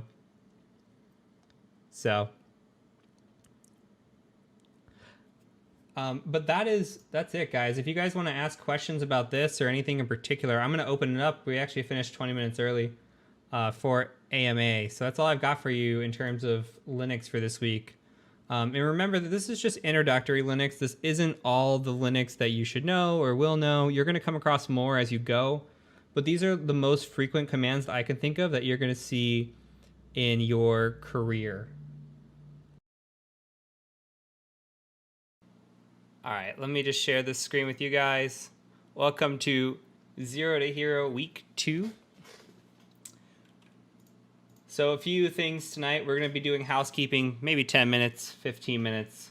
We're going to go into Python 101 for about an hour and 45 minutes, and then we are going to do some Q&A as always. So right into the housekeeping. So we made some minor changes. Had somebody do a little pen testing on my system, the gaming system that we have, the heist and everything else. They figured a way out to game the system a little bit. So I've taken that down temporarily. I brought it back up, just changed some of the rules on it. I let them keep their points because it was a vulnerability that I left up, and they got the reward for the points. You'll notice that the heist system only allows you to play once every 3 minutes. That is just because we received a couple complaints that it was just full of people typing and they couldn't keep up with the game channels. So games are there to have fun, win money, whatever. You guys like gambling. Other than that, that's really it on the changes. If you are in the South Carolina area this weekend, I will be at B-Sides on Saturday in Greenville, South Carolina. I will be on a panel. If you want to hang out, come see me. Just have a good time at B-Sides. There's going to be a lot of cool stuff going on there this weekend, so please feel free to come say hi if you are there. Thanks for the sub as well, Fahad. I appreciate that. So today's lesson is going to be in Python 3. There are still some debates whether Python 2 or Python 3 is the right way to go. My reasoning for Python 3 is that we're ending support for Python 2 in 2020. So the sooner that we convert over, the better, I think. So I'll give you some resources and references that are Python 2 that you can work on converting into Python 3. So if you missed the homework announcement, if you're not on the mailing list or in the channel, the Discord channel, then you probably missed what we did for homework over the week. Let me go ahead and just pull that up for you guys. So if you are not already subscribed to the mailing list, if you come to thecybermentor.com and you just hit contact subscribe, in here you can just subscribe. That is where I send out the homework. If you do not like email, I also paste the homework once a week inside of our Discord. If you come to this Discord link right here, or up here, or anywhere on the page, you can get that information. But for those of you who missed it, and those of you who are following along at a later time, just watching the streams, we did cover Python Security Professionals Archive here. This is called Python for Security Professionals. It is by Joe Perry at Cybrary. He also has a course that's Introductory Python. You may get those two confused, so make sure that you're looking at this one. Let me refresh here. Hey, thanks for the subs again, guys. I appreciate that. So it has some nice build-up. I did this on my way to the OSCP. I did it like a week or two before the OSCP, and it was plenty enough to get through the OSCP. So it has Apprentice, Journeyman, Advanced. You end up building some cool projects out, and it's one of the things I recommend. It is Python 2. It is a little bit older, but it doesn't mean that you can't learn the concepts, and that's really what we're after today. The other one is Learn Python 3 over at Codecademy. So Codecademy gives you a week free of Pro. You don't have to enter a credit card, nothing fancy there. It just gives you a week to try anything out that you want. So if you register under a new email, if you've already used it or whatever, you can come in here and learn Python 3 for free. So this is also a great resource if you want to get some hands-on.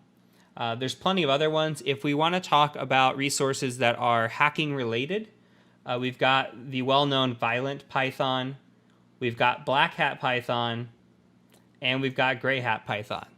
So great books. All of them are a little bit older. They're written in Python 2.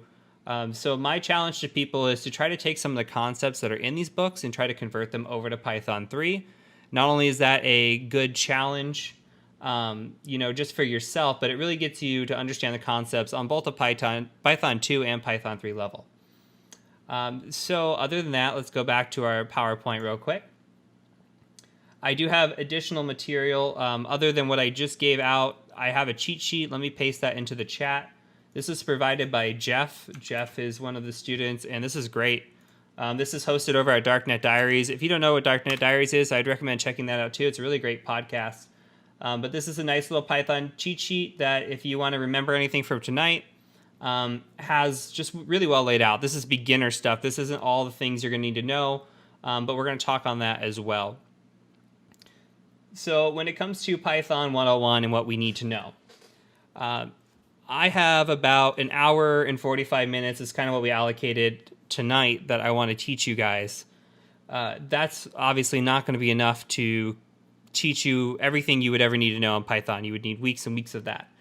My goal for tonight is that I want you to be able to understand what you're looking at and reinforce some of the concepts from last week, because last week we talked about scripting, we covered loops, we covered variables, we saw some scripting concepts. We're going to reinforce those harder tonight, and by the end of it, my goal is I'm going to take two scripts. I'm going to show you two scripts. They're going to be advanced. They're going to be more advanced than what we've covered. One's going to be it's going to be on the medium basic side. The second one's going to be on the more advanced side. We have not covered half of what's in there. But my goal is that we read it and you can understand what's going on. And at a Python 101 level, really that's what we need. At a junior pen tester level, you just need to understand what's going on. As you move up and you get more advanced, if you want to start writing your own scripts to automate things, if you want to get better at this, that's your prerogative. It helps you, absolutely. The better dev you are, the better coder you are, the better hacker you can be, I think, in my opinion. It does not mean that you need to know Python full in and out. You can make a career out of pen testing without ever knowing Python fully. Just being able to understand what you're seeing really, really helps. So if at the end of the night, I'm going to put up a poll. If you feel like you could use another week of Python, you want more of this, we'll dive into it next week again, maybe an hour, maybe the whole week, depending on the lesson plan that I put together. If you feel like, okay, we're good, let's go on, this is fine, you've provided homework that covers more than this, I want to move on to the hacking, then next week we're going to actually start into the hacking concepts and start with a little reconnaissance and have some fun. So it's completely up to you guys. When the night is over, you'll decide what we do next week. So other than that, we're going to go ahead and just dive right in.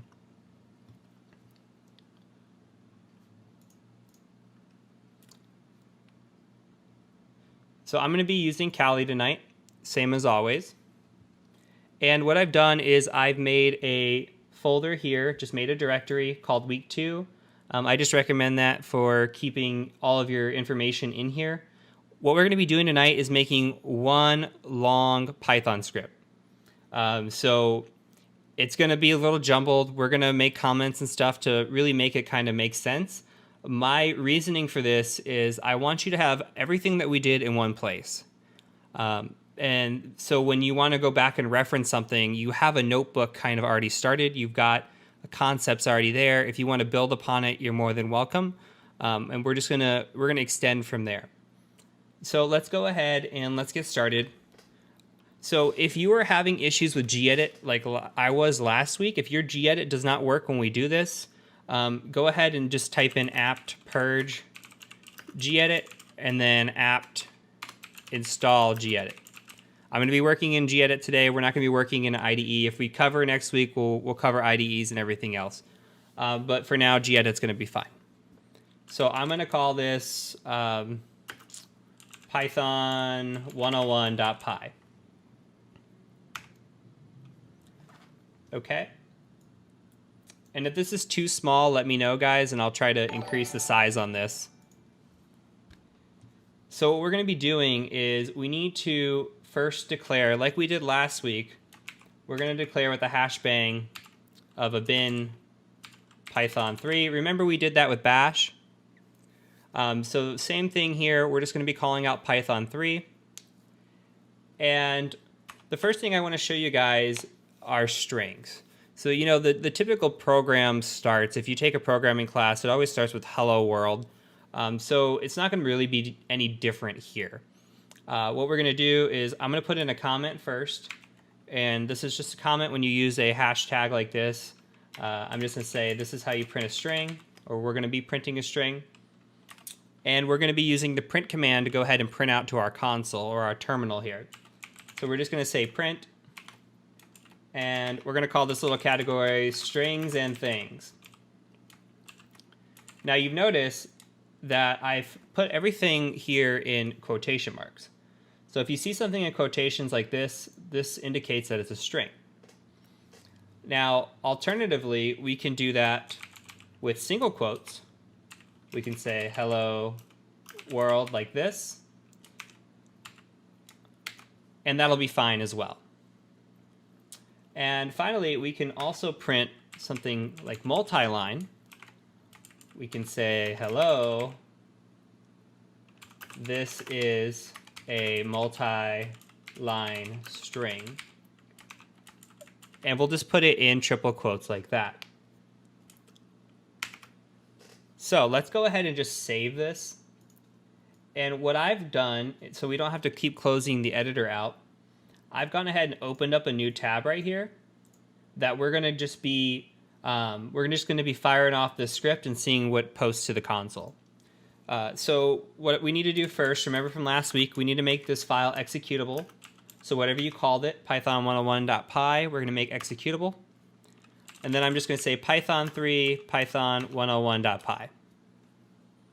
You can see we pasted out strings and things, hello world, and then hello, this is a multi-line string. So everything is working out so far. And we can also do concatenation inside of print if we wanted to. So if we said print this is, and then we could just put plus in here and say a string, that would also work.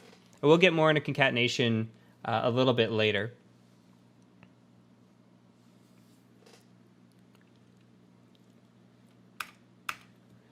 Okay, so what we're going to do and kind of separate this from our sections, this is just a brief introduction here on strings. What we're going to do is just print a new line. So I'm going to show you how to print a new line. And then we can put a comment right here to say new line. Okay. And then we're going to dive right into math. And if you guys need any concepts slowed down, please let me know. We've got a lot to cover tonight, so I'm just going to dive through some of these ones faster. Some of the other ones that we're going to go through are going to be slower. So, hey Gray, how's it going? Okay, so for math, we're going to print out, we're just going to call this one math time, right? So that's our little section here. And we could do a lot of math in Python without having to call any sort of math module. So let's take a look at some of the things that we can actually do. So we can add, and you can use whatever numbers you want. I'm going to go 50 plus 50. I'll put a note next to it that says add. We can subtract 50 minus 50. We can multiply 50 times 50.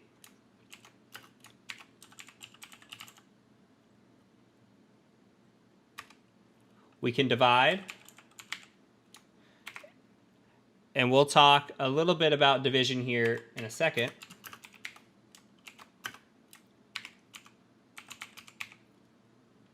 We can do some crazy stuff, right? We can do 50 plus 50 minus 50 times 50 divided by 50. We'll just call that PEMDAS. Is it maths? All right, we're doing maths. Here, Leah, there you go, maths. And then we'll say print 50 times 50, or 50 times 2, sorry. We could do exponents. So we're raising this to the second power here. A couple more things, and I'll cover what all these are again. I have a space in here. Spacing is everything. Don't have the spaces. We could do this little modulo here. So this is called a modulo. And we can also do something that looks like this.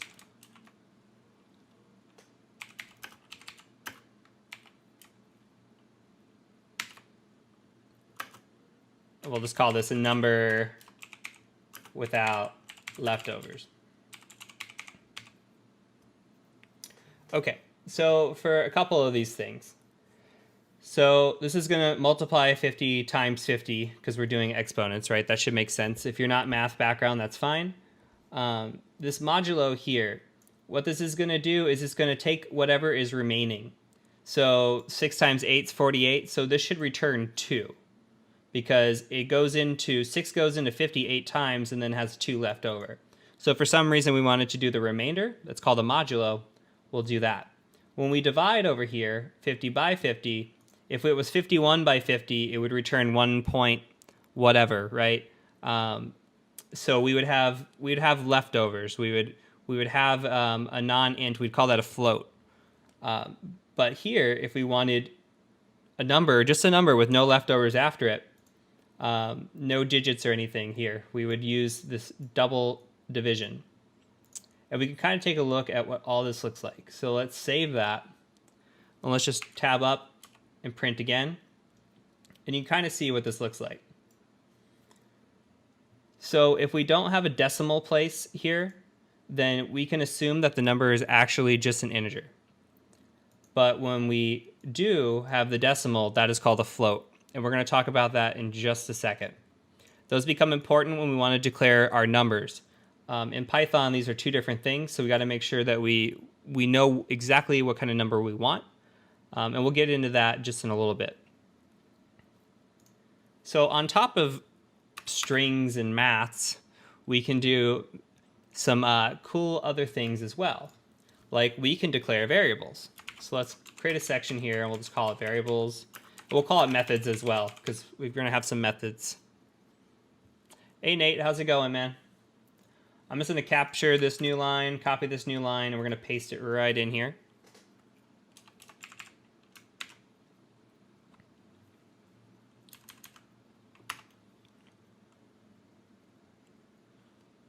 How long will it take somebody with no programming background to be comfortable with Python?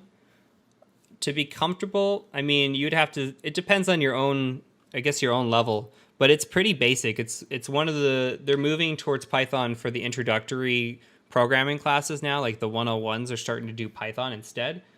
A lot of the concepts are really basic. I think to get at an intermediate level, you'd probably have to spend some time in it. But at an introductory level, I would say a month or two of just playing around, reading it. It doesn't take too long. It's not like it's not basic enough where you're going to become a developer overnight, but it's definitely probably the most simple or one of the most simple programming languages to learn. That's why it's considered a decent foundation. Okay, so we're going to have some fun with variables and methods. So like we've been doing, let's just print a little title out. We'll call this fun with variables and methods.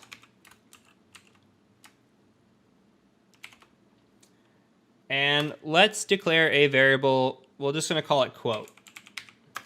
And inside this quote, we're going to have a string.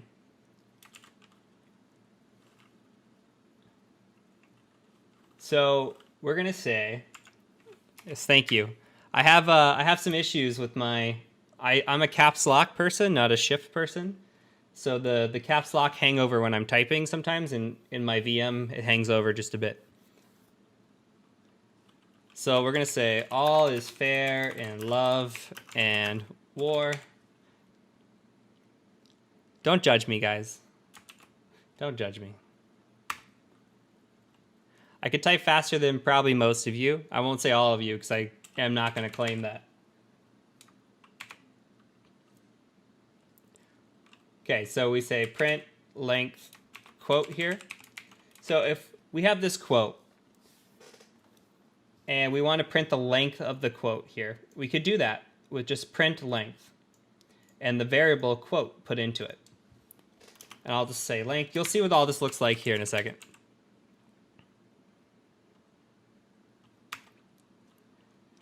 And then let's say we wanted to turn that quote into an upper. We could say something like quote dot upper. This would turn it all uppercase, right?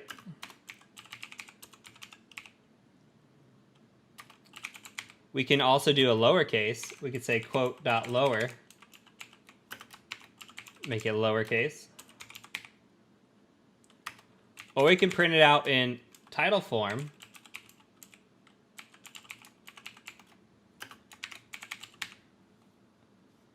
And let's see what that looks like. Oh, we've got caps lock squad in here. Yeah, guys, back down. You don't know what's up.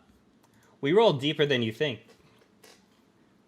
So let's save this and run it again.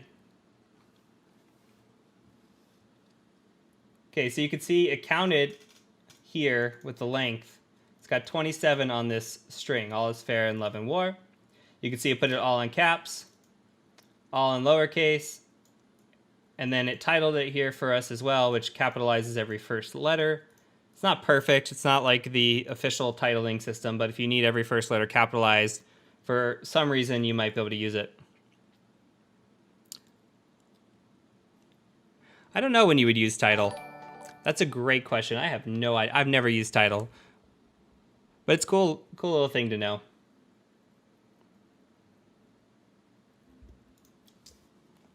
All right, let's do another variable.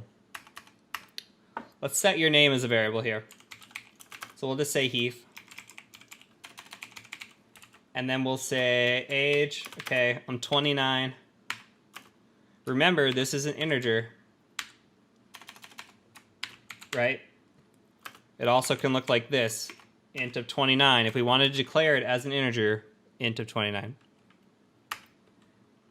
Okay, let's say that my grade point average in college was a 3.7. Now, why are we doing this? Because this is a float, or it could look something like this, float 3.7.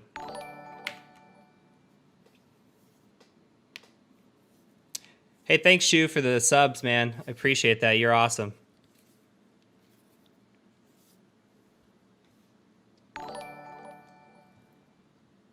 Okay, so we've got these three here, right? We've got three different variables we've got set.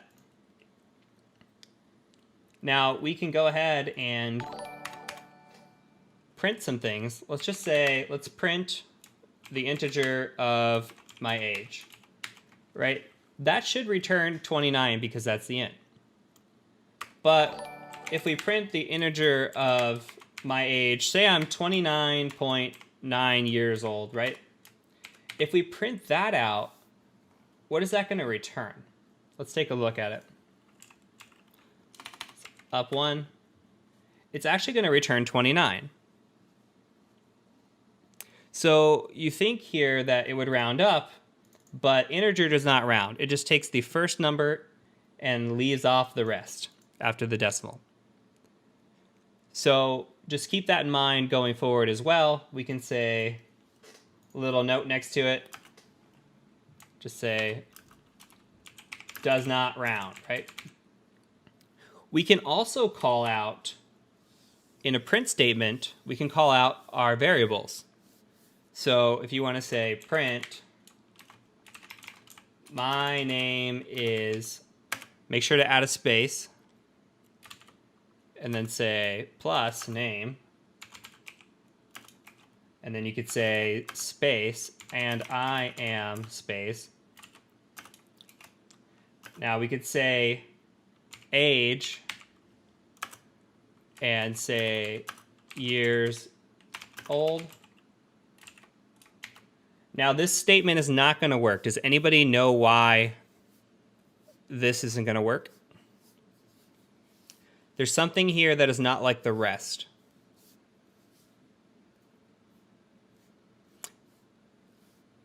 You have to convert to a string. Exactly, string versus int. Good job, guys. You don't even need this lesson. You guys are too good.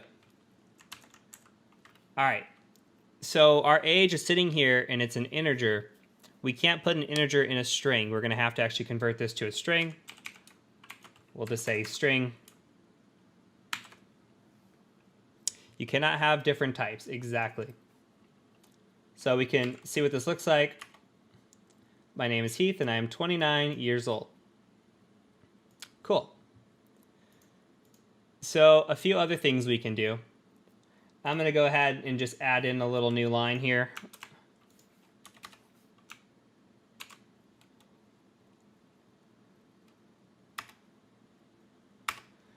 Okay. Some things that we can use to play around with here. So let's say we have age. And let's say that I got a little bit older. I can say that I got older a year. And if we printed this age, that would now make me 30. We can prove that by a quick save and run. Okay, now age is set to 30. So two things that we're noticing here. One is the obvious, right? With the plus equals, we're adding something into what's already there. So we are adding a 1 into this age. Now I am 30. Also, that means we are changing the variable itself, right? So we are going to be changing the variable. It's no longer 29. It does not always hold true to 29. Now it's holding to 30. So we've appended the variable. So we could also do, though, something like birthday is equal to 1. And you could say age plus equals birthday. And if you printed age here, I would now be 31. We are going to be going over functions. We're going to hit functions pretty hard, and functions are coming up next. So actually, that is it for this little section. We're actually going to hit functions right now. So good timing on that question. So we can save this, just prove out that we've hit 30 and 31, which we did.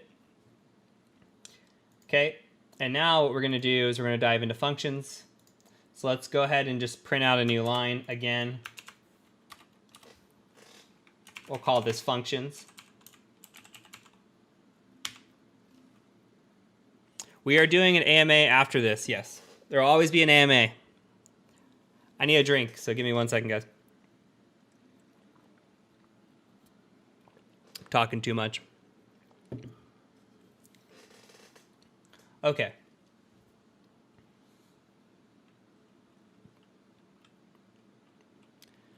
So now with the function, when we talk about functions, we talk about doing something for us. We're talking about a whole line of code in one defined area that we can call back at a later time. So if we're doing something repeatedly in our code, it would be better to actually just write a function for that, and so that we can just write that code one time and call the function later or repeatedly that we need to, than to write out this code block and have a long code for no reason. So that's kind of the point of functions, and it's going to make a little bit more sense here in a second. So let's print out. We'll just say now some functions.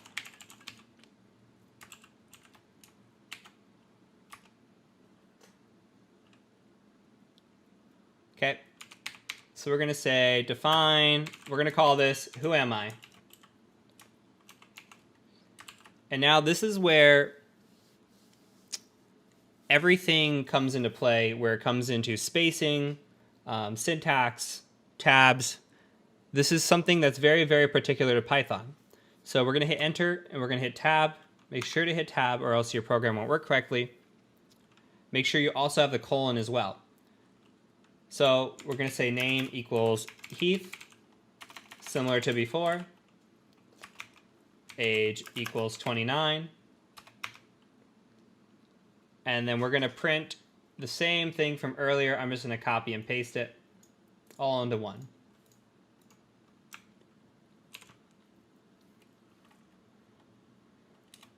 Okay. So now we can call the function with just saying, who am I? Like that, right? So if we save this and print it out, let's see if anything happens. Okay, it returned the function.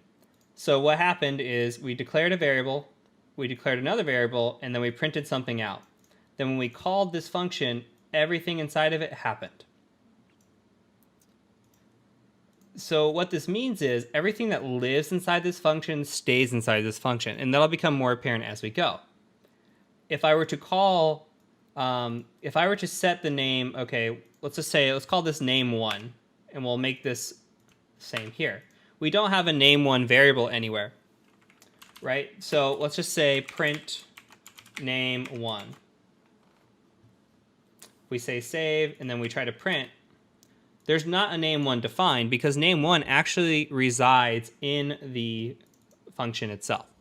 So make sure that you know that if you're declaring a variable for the first time here, and it resides in your function, it's only in your function. And thanks for those of you who are helping with the code that understand it. I don't have time with as much as we've got to cover to answer everybody's questions, so I really appreciate you guys helping out with those questions. Okay, so let's go ahead and delete this print name1. We don't need that. So we can actually also call parameters, right? So let's take a look at what a parameter might look like.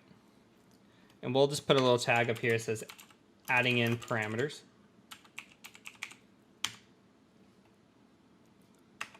Okay, and we're going to define a new function. And this is going to be really simple. This function is going to be called add 100. And we're going to say the parameter is called num. And what we're going to do is we're going to print a number, that parameter num, plus 100. And that's it. So our function, all we're doing is we're giving it a number and we're going to add 100 to it. So it's a very, very simple little program here. Like somebody said, it's a mini program. That's really what it is. Okay, so now if we call in add 100 and we call 100, it's going to be 200. Right? Let's print it and find out. We still have name1 somewhere. Where did I put it? In the string? I took it out of there. Try it again. See, now we're at 200. Okay, so just think about these as little mini programs. We can also add in, though,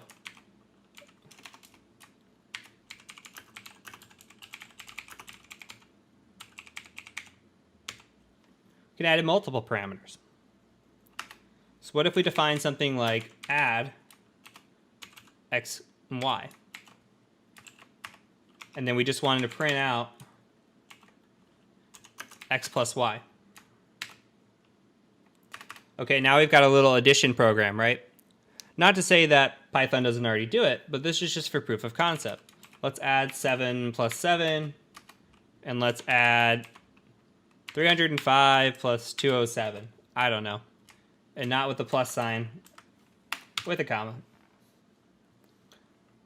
Okay, so we've got that. We got 14, which is correct, and we got 512, which is correct.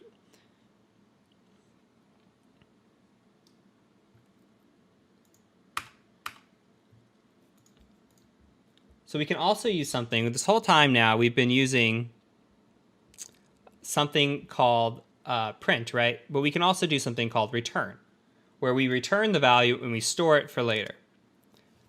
So let's talk about using that. We'll say using return.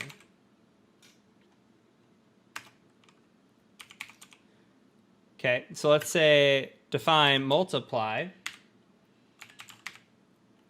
We'll call it x and y again. And this time we're just going to return x times y. If there's another Heath in here, that's awesome.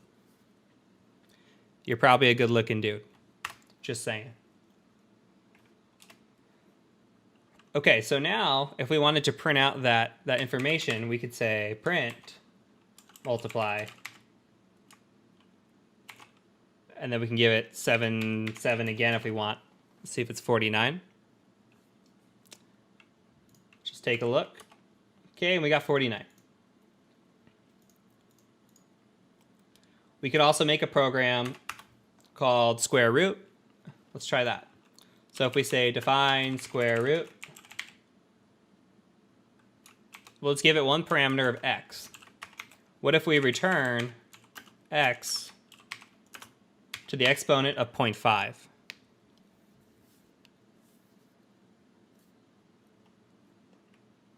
Okay, so now we say print square root of 64. Save this. And we get 8. We actually get a float of 8.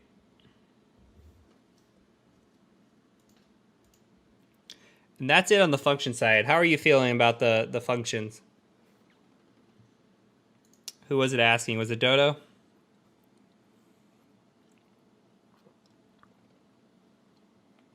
While I take a drink and stall for a second.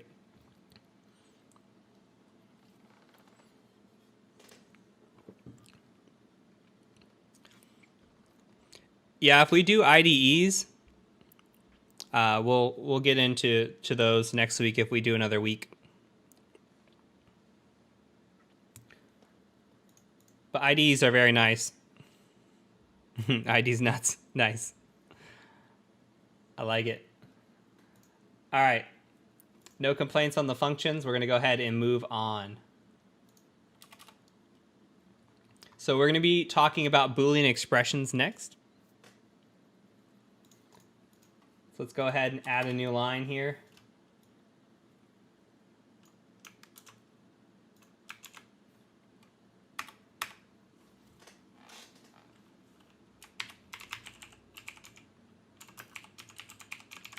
Call it Boolean expressions, and then we'll also, in parentheses, I'll just put true or false. And note that true and false are capitalized. I should have a function for a new line. You're so smart. See, this is why White Rose gets paid the big bucks. I'll let you guys do that. You can write a function for your new line.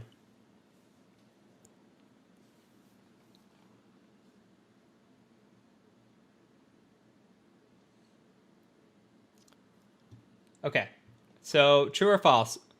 Note again that true or false is capitalized. So we're going to have a little print statement, because I like a little title here. We'll just call it, very simply, Boolean expressions.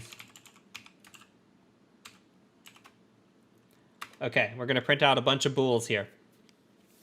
So we'll call bool 1. We're just going to call it true. Okay. But what about bool 2? We'll make bool 2. What about 3 times, if I could type, 3 times 3 is equal to 9. That's also true. And notice what I did there. The 2 equals is an equal, right? If you have the 1 equal, we're talking about a variable. So make sure if you're doing an expression that you're setting it with equal equal. Okay, let's look at a couple more. Bool 3, let's just set that to false. And bool 4, let's call this 3 times 3 does not equal 9. So that's also false, right? And we can do a quick check. We could say print bool 1, bool 2, bool 3, bool 4.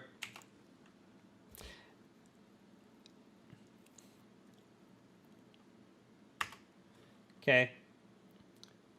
And we can also print out a type to check. Let's just say type.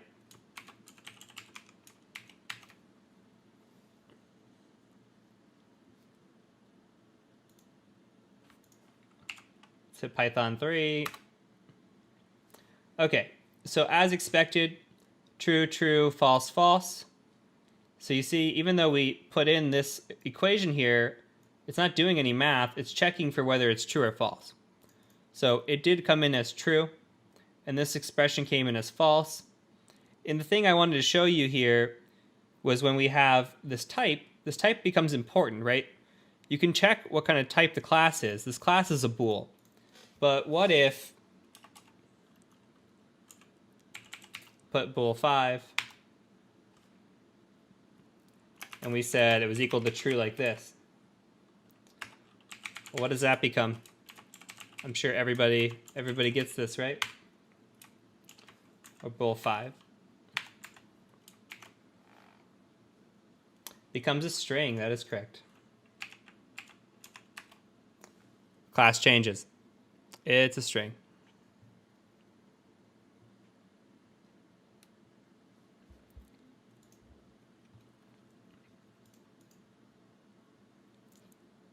Okay, so there are these charts. Let me pull one up for you. I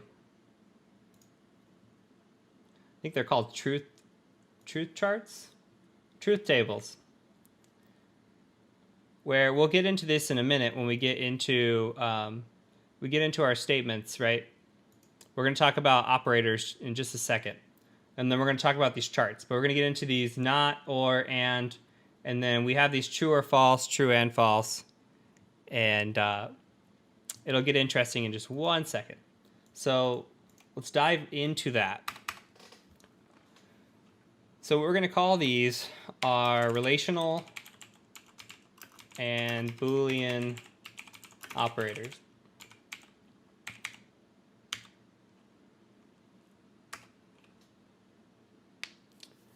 Okay, so let's create some variables real quick. Let's say greater than is equal to 7 greater than 5. And less than is equal to 5 less than 7. This one's going to be a long one. Greater than equal to is 7.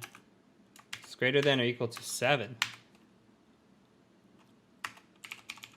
Or less than or equal to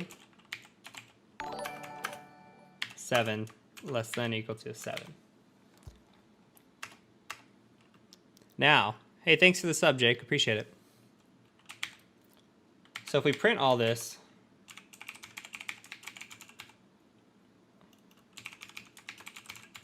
which is a pain to type, I could have made these shorter. I tried to make it logical.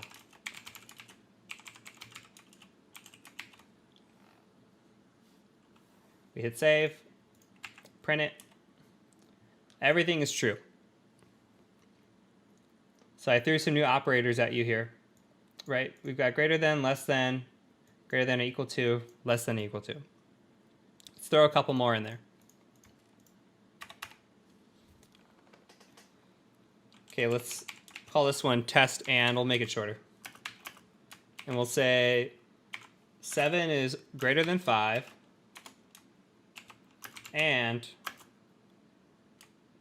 5 is less than 7.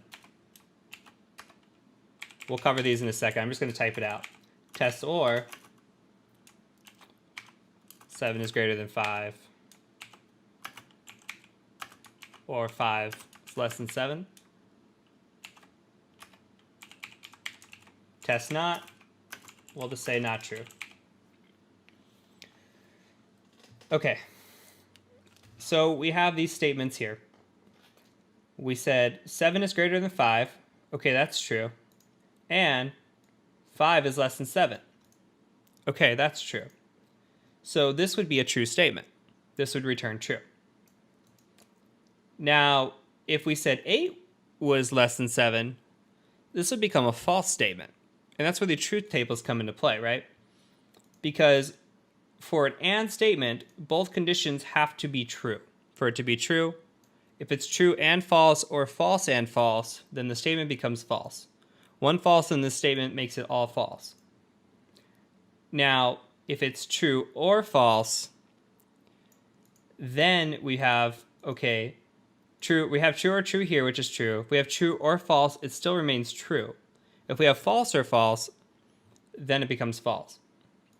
And then we have a not here, we say not true. Okay, then that's false. Or not false would be true. And we could check the truth tables and kind of go over those as well.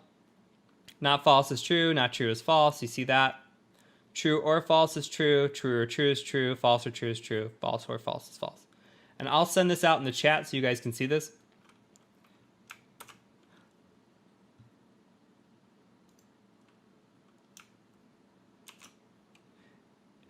You are correct, White Rose. I should have had that. And as I was typing that out, I was surprised that one of those was not. So that was my mistake. But White Rose is correct. One of these should prove that this would return false. So if we make it 8 is less than 7, we can prove that.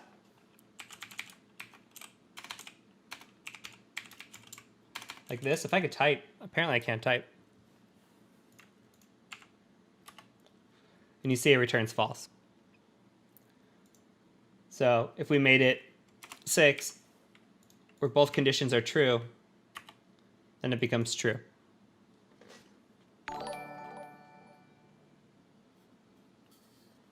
Hey, thanks for the sub, Iayo. Appreciate that. Starting to lose my voice. We're not even an hour in, guys. I'm weak.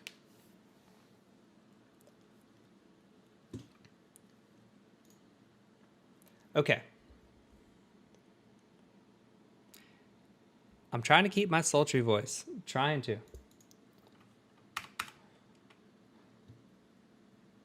All right. I'm still going to copy and paste. You guys aren't going to change my ways.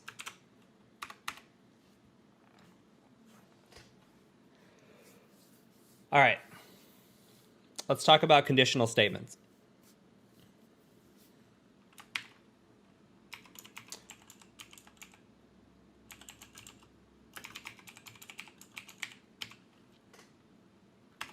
Just going to print out conditional statements.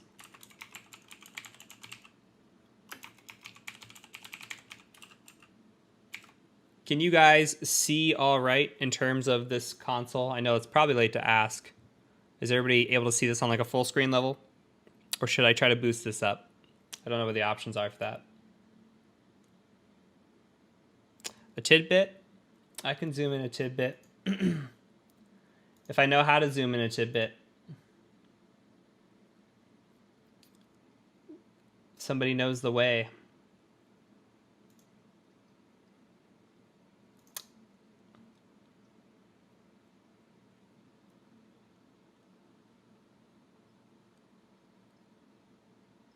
Text editor and top bar. Oh, you guys are awesome.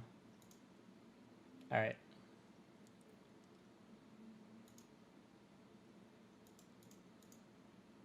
Aha.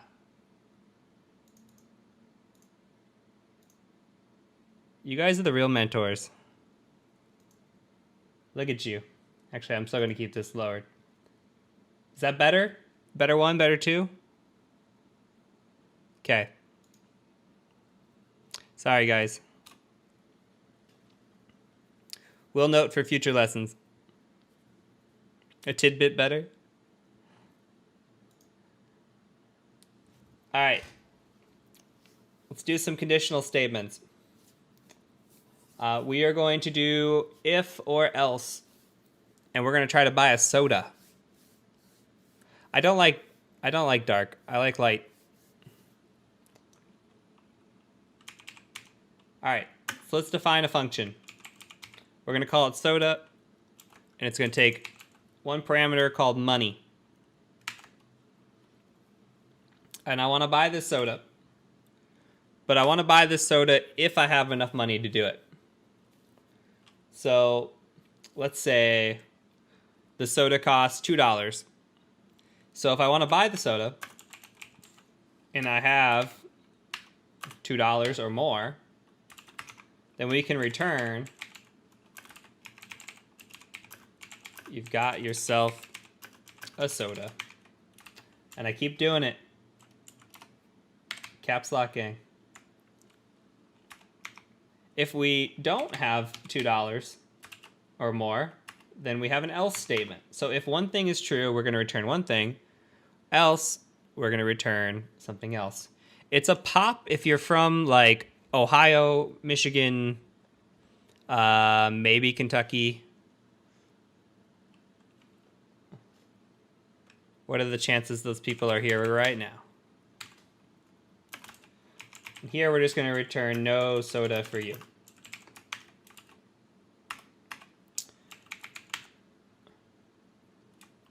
Yeah, they don't have the internet. Okay, so let's print out soda and say we've got $3. Let's also print out soda and say we've got $1.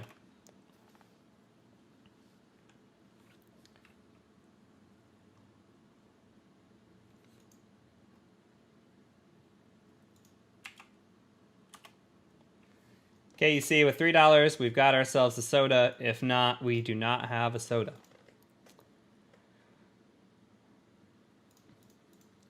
Okay. Let's do one a little bit more complicated. I guess not too complicated.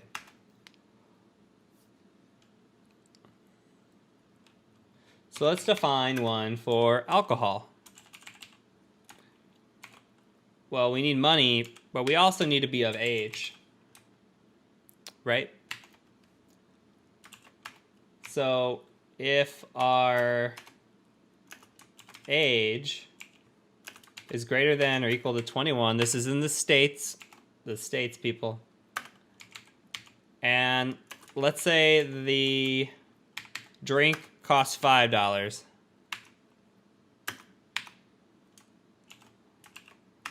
Then we'll return, we're getting tipsy.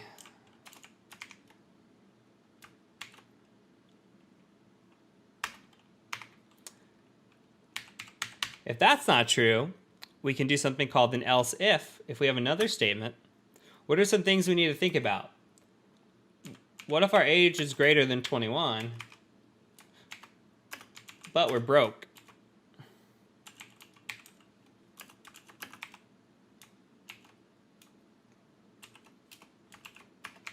Then we're going to say return, come back with more money.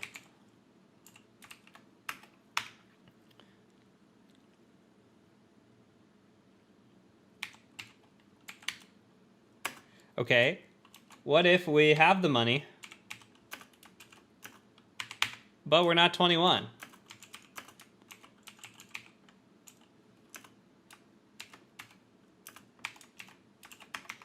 Well, then we can return,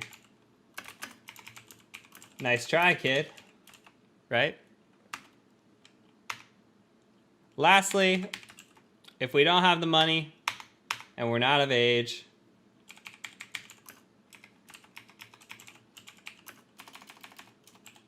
you're too poor and too young.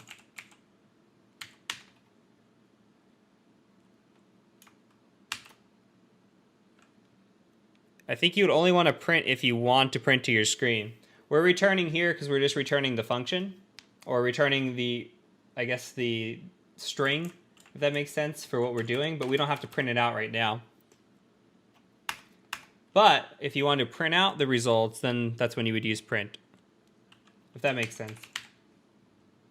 Okay, so let's print out some results here. Let's just test a few things. Let's say we're 21, we got $5. Let's also say we're 21, we got $4. And lastly, we are 20 with $4.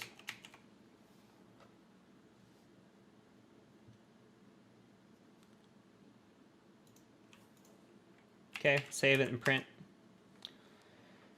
So you could say it says we're getting tipsy, come back with more money, and you're too poor and too young.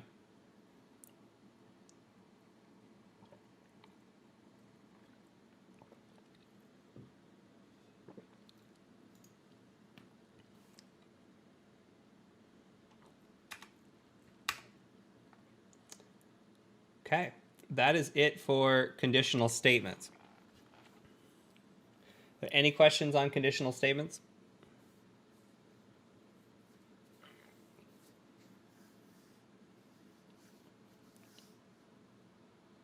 We're actually going through a little faster than I hoped, which is good though. So we have a jam-packed night.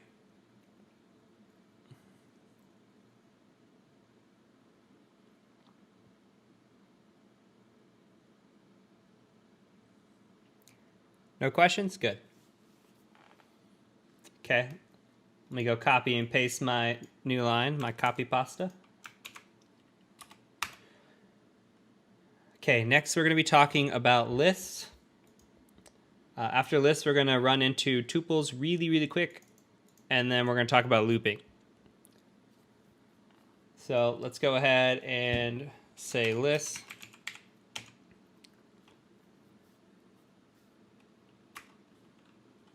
Okay. Print out a little friendly reminder.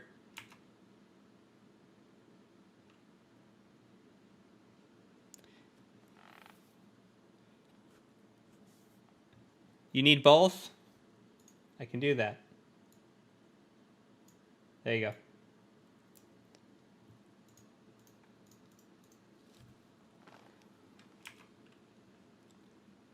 Okay, so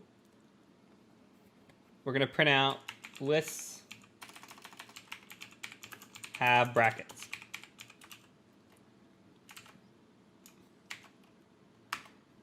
Let's make a list.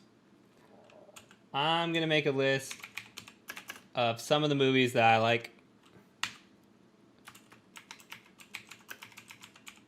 Let's say When Harry Met Sally, The Hangover,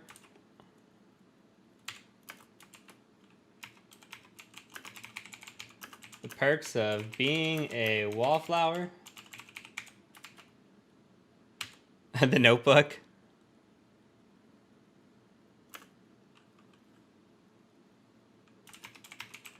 And The Exorcist. Throwing that one in there for Jeff, if Jeff's in here somewhere. Okay, so we've got this list.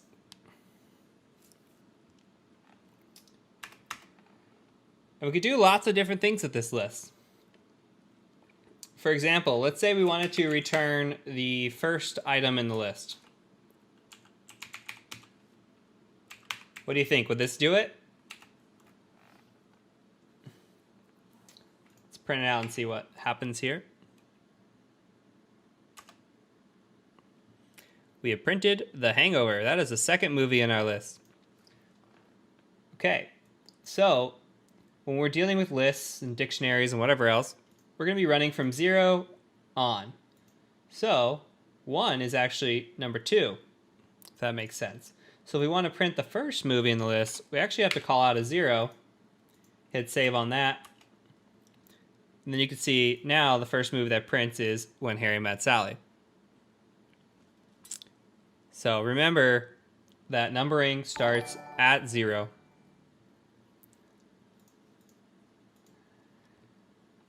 Okay. Let's say we wanted to pull a list here and we wanted to pull out of this list the first item and the second item. Don't get ahead of me with -1. We're getting there.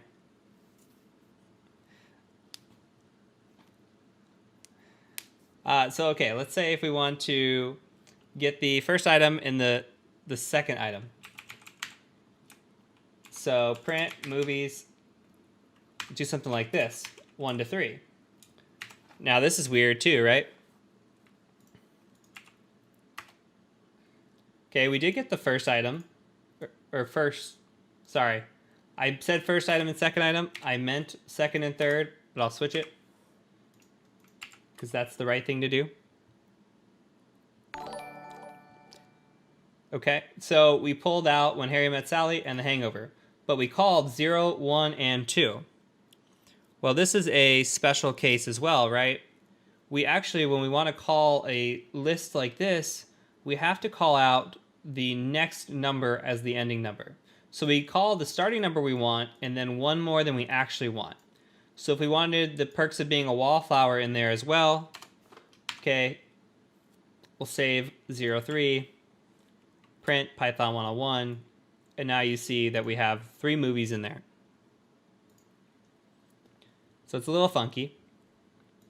What if we did something like this?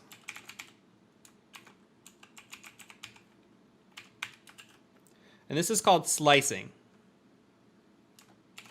That's a great way to think about it. Up to, but not including. Thank you for that. What's this look like? So we're just printing out the entire list from starting point of 1 till it ends, right? And what about if we print movies and we say something kind of opposite?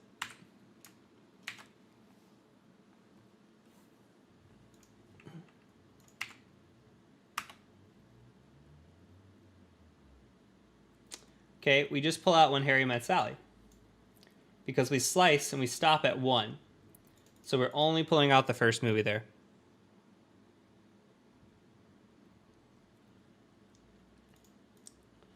Okay, somebody already spoiled it. We won't name names, guys. You can name names. But snitches get stitches. Just remember that. Snitches get stitches. All right. Let's check the -1 out. Pulls out The Exorcist. So -1 pulls the last item out of the list.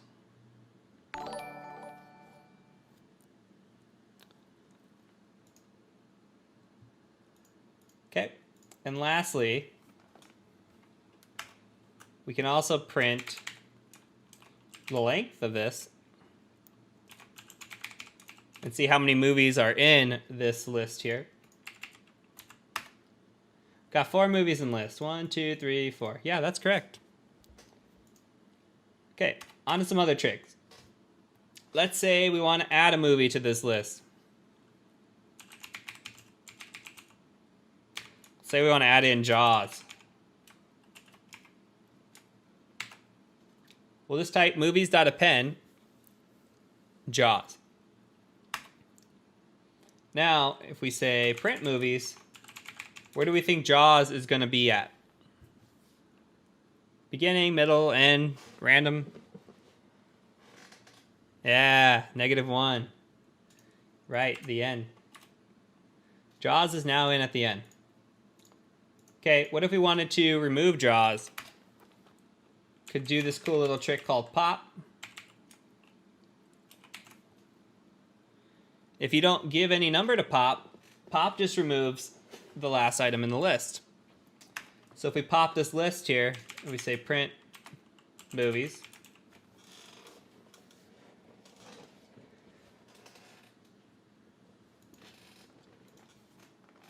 okay, try it again, you'll see that Jaws is now gone.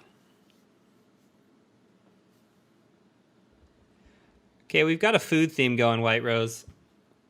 It's all right.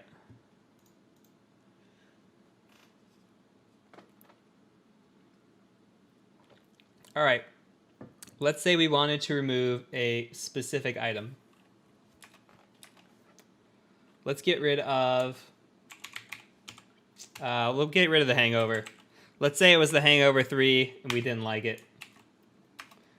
Okay, well, we'll put in 1. Remember, it's the second item in our list. Print movies again.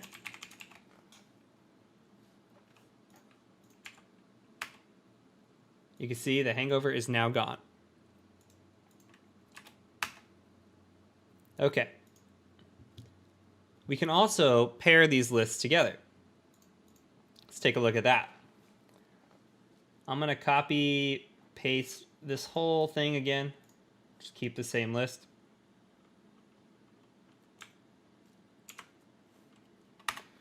And let's add to this another list. Let's say for person, let's say that my favorite movie is When Harry Met Sally. And I don't know, we'll say Jake likes The Hangover. And Leah likes Perks of Being a Wallflower because she's British and loves Emma Watson. And we know Jeff likes The Exorcist. So we'll do that. Okay. So now, let's say we want to combine these two together. Let's say we want to pair it up just the way it is. Okay, let's call another variable. We'll call it combine. We can do something called zip. We say zip, movies, person, and then we're going to print it out as a list, combine. So zip is storing it into memory, I believe is how that works, and then you put it down into a list, and we print the list, and you can see that, okay, I like this movie, Jake likes The Hangover, Leah likes Perks of Being a Wallflower, and Jeff likes The Exorcist. Yeah, neat little trick.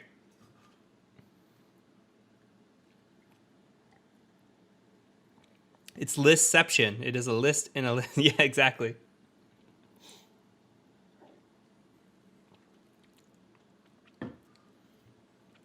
Okay, so that's really it for lists. What happens if you have 4 movies but 3 people? That's a good question. You won't have anything there. Let's see. Let's just take out Jeff. Bye, Jeff. Let's try it again.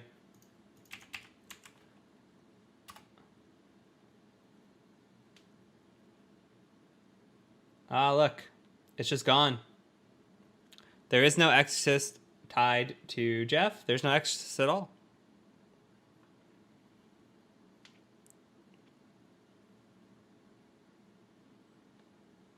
We just exercised Jeff.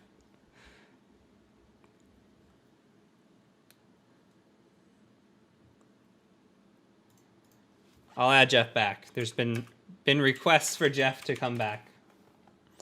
All right. Okay, he's there. Let's be happy.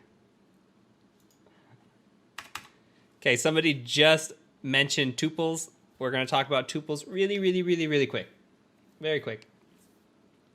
We might actually get done early. I don't know.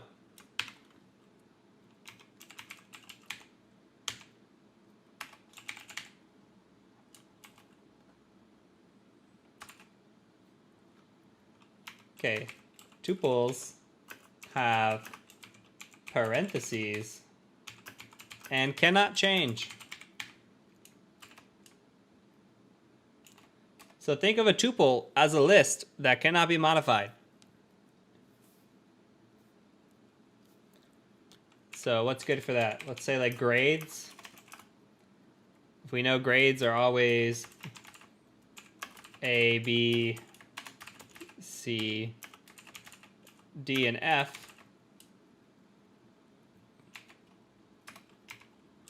we can print out a grade similar to before.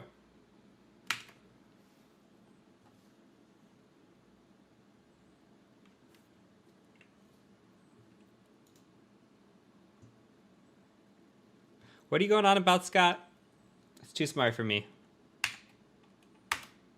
Oh, typo.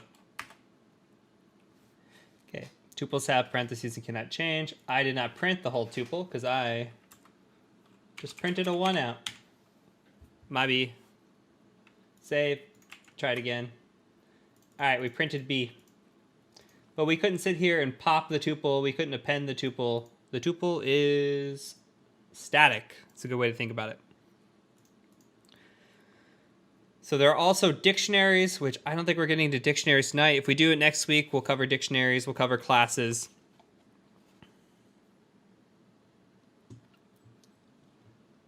Let's see. We've got looping left, and then we're going to cover some code. We'll talk about code.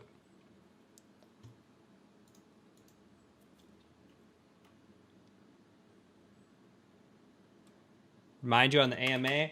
It looks like the AMA might start early.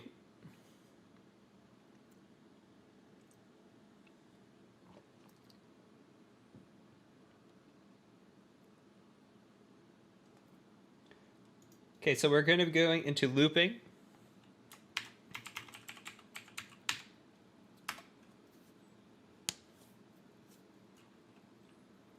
Okay. We're going to print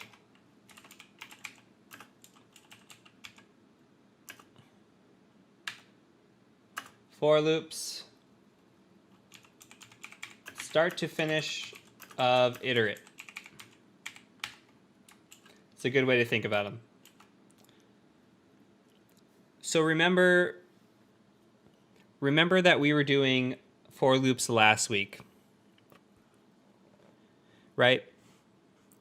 So we did a for loop when we were going through our IP addresses. Oh, okay, so question on the tuple. The tuple is, why is the tuple a tuple? If you look, the tuples have parentheses. The lists have brackets. See the bracket? See the parentheses? That is the slight difference. What is the word when they can't be changed? Is it immutable? Is that the correct word? I don't have all my coding language down. Immutable. Yeah. So we're immutable.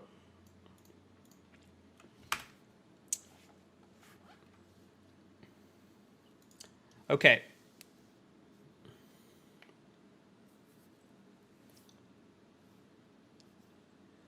So when we talk about looping now, we're going to do something like I was talking about last week. Last week was when we looped through our IP address, right? We said, okay, we want to go through a sequence of 1 through 255, and we want to do that until it's done. So we had an iterate. The iterate was 1 to 255. We're going to continue through until we are done. That's really the theory behind a loop. The for loop is through the iterate, right? So for 1, for 2, for 3, for 255, until we finish, then we're done. Now there's while loops as well, and while loops are a little bit different. And we'll go over both of those and why they're different. So let's look at a for loop again. Let's just declare a list here. We'll declare some vegetables. I don't like vegetables, so I don't care what your favorite vegetables are. They're all gross to me.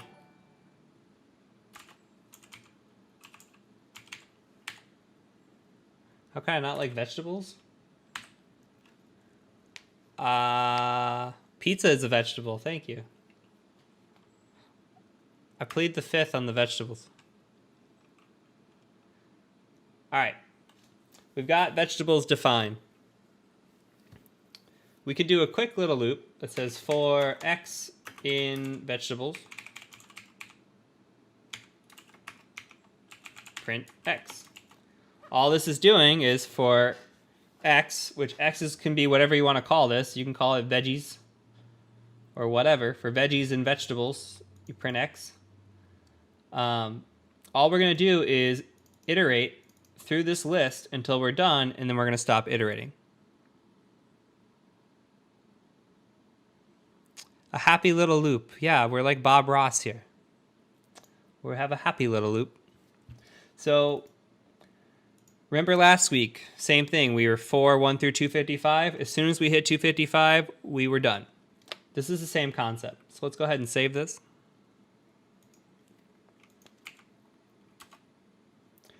You see here, cucumber, spinach, cabbage. Okay, we loop through that.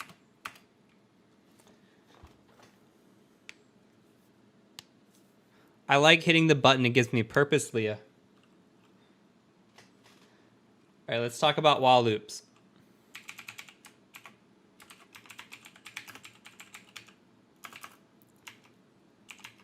These execute as long as true. Again, remember, capitalized D, just trying to emphasize that.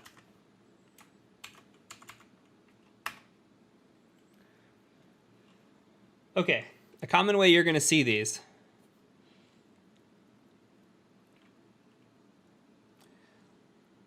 We'll declare I equal to 1. And a lot of times you'll see while I is, let's just say less than 10.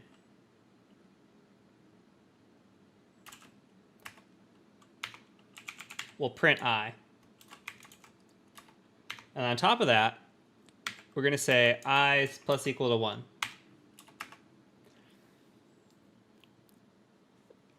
So this is going to count up to 10, essentially. We're declaring that I equals 1. While I is less than 10, 1 is less than 10, we're going to print I. I put print 1. Yeah, thank you. Noticed. Print I, and then we're going to do I plus 1. So what's going to happen is I is then going to become 2 all the way till we get to 10. So all we're saying here is while true, we're going to do something. Okay, so that's it for these. We're going to cover now. Okay, here we go. Yeah, it's less than, it won't print 10, you're right. It'll print 9. Yeah, I didn't put the equal sign. Keeping me on my toes, guys. You're like lawyers. You're holding me to every word I say, and I like it. You're not my mentees, you're my lawyers, my lawyers. All right, let's take a look at some code. Some other code. Let's save this.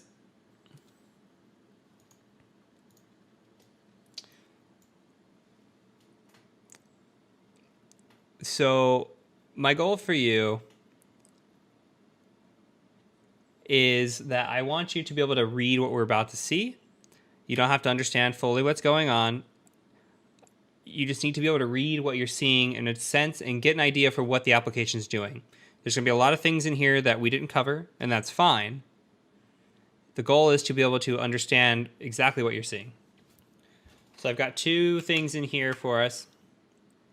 Okay, let's look at the buffer overflow before. So if you've sat through a buffer overflow lesson of mine, this script might look familiar. This is a basic fuzzing script. This is written in Python too. That's okay. The concepts are still the same. So if we look at this, we're declaring that we're calling out Python here. We're importing some stuff. Now we didn't cover importing, but these are just modules, right? These are modules that we want to import that we're going to use that aren't by default sitting in Python itself, but we can import these modules and they'll do things for us. So we've got socket, like the socket module here, that's going to allow us to connect over this socket and this socket here, which is just IPv4 and a port. Well, I'm declaring it at the top that it's Python 2. Yeah. So outside of these imports, let's look at the first line. We've got something that says buffer. It's just a variable, right? So buffer is equal to 100 A's, A times 100. So this is just a string of 100 A's. Okay, now we've got a while loop sitting in here. We said while true. So as long as this is true, this loop is going to run. We've got something here called try and except. We didn't cover those, but you might be able to imagine what they are. So we're trying to do something. And if something else happens, then we're going to close out of the program, right?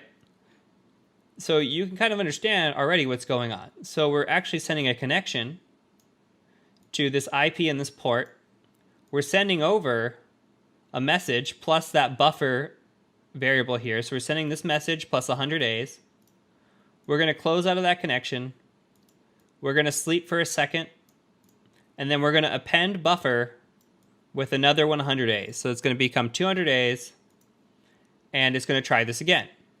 As long as this connection keeps working, this loop will go on forever. All we defined is while true.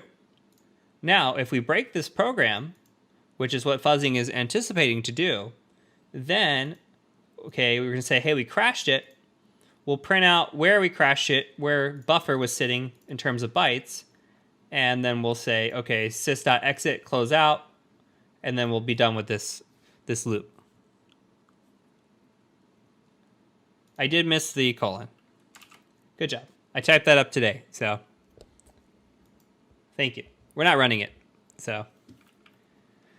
But hopefully this makes sense. This is just like a base example. I'm going to show you another example here in a second of a more detailed script. So what we're going to do is we're going to take a look at a ping sweeper or a sweeping script.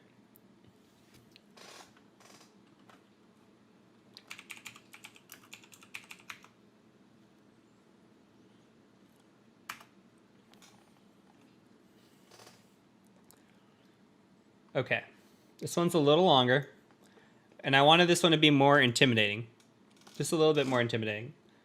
But you'll see that even though we don't know what's going on, we have a good idea.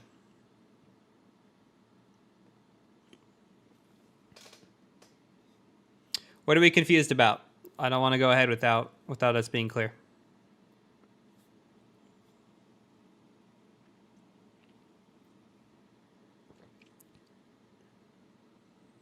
Oh, okay. Not confusion on my behalf. Got it. Okay, so again, we're importing some stuff up here. We're importing some modules. Cool. Now, we have some functions, right? You see we're defining a function here called writeResult, defining a function called ping subnet, a function called main, which is common, parse argument, and then you have this if name equals main. Here, this is very, very common as well.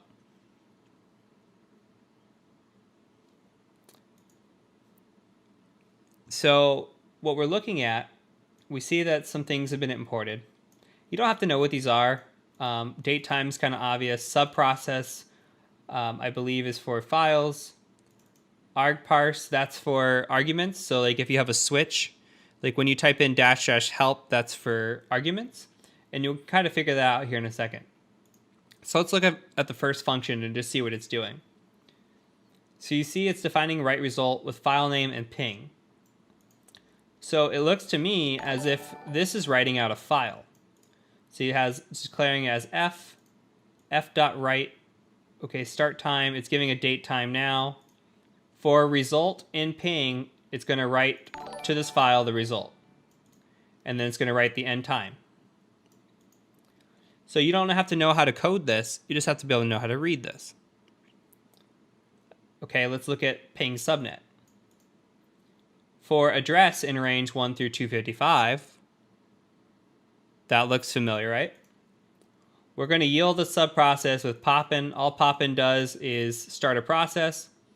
This is going to ping the subnet, the address that we defined here, right? 1 through 255. And it's going to give it a number of 1. So we're pinging 1 time. And then it's got some information here. Don't really need to know what that's doing either. Okay, we're defining our main function. And down here, we have parse arguments. So this is where this argparse comes into play. If you look through here, you can kind of make out what it's saying. Okay, so it's giving you a description. It's an IP checker. It gives you the usage. The epilogues at the end, it's just giving you the how to run the syntax. So it says Python ipscanner.py 192.168.1 and then a -f to save to a file.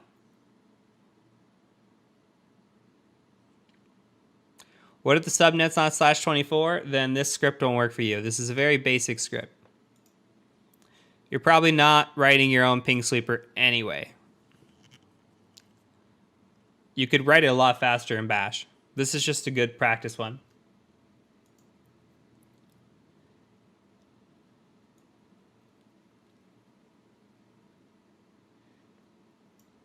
Okay, and then, so you've got your parser add argument.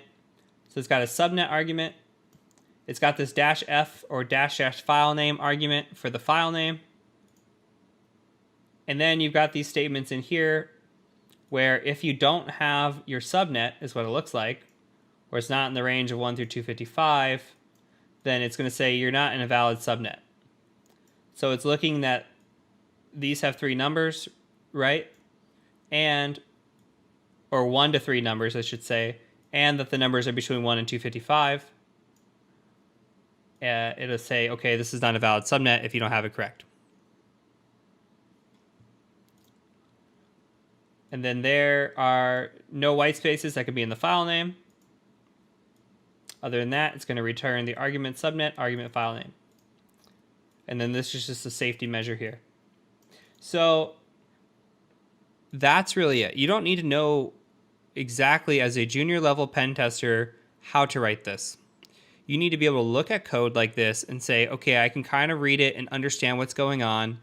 I might not know everything that's inside of there. There might be some things that I need to Google or look up, but for the most part, the concepts are there. The concepts that we talked about. You see a function. The other one, you saw a loop. You see a for loop right here. You see a for loop right here.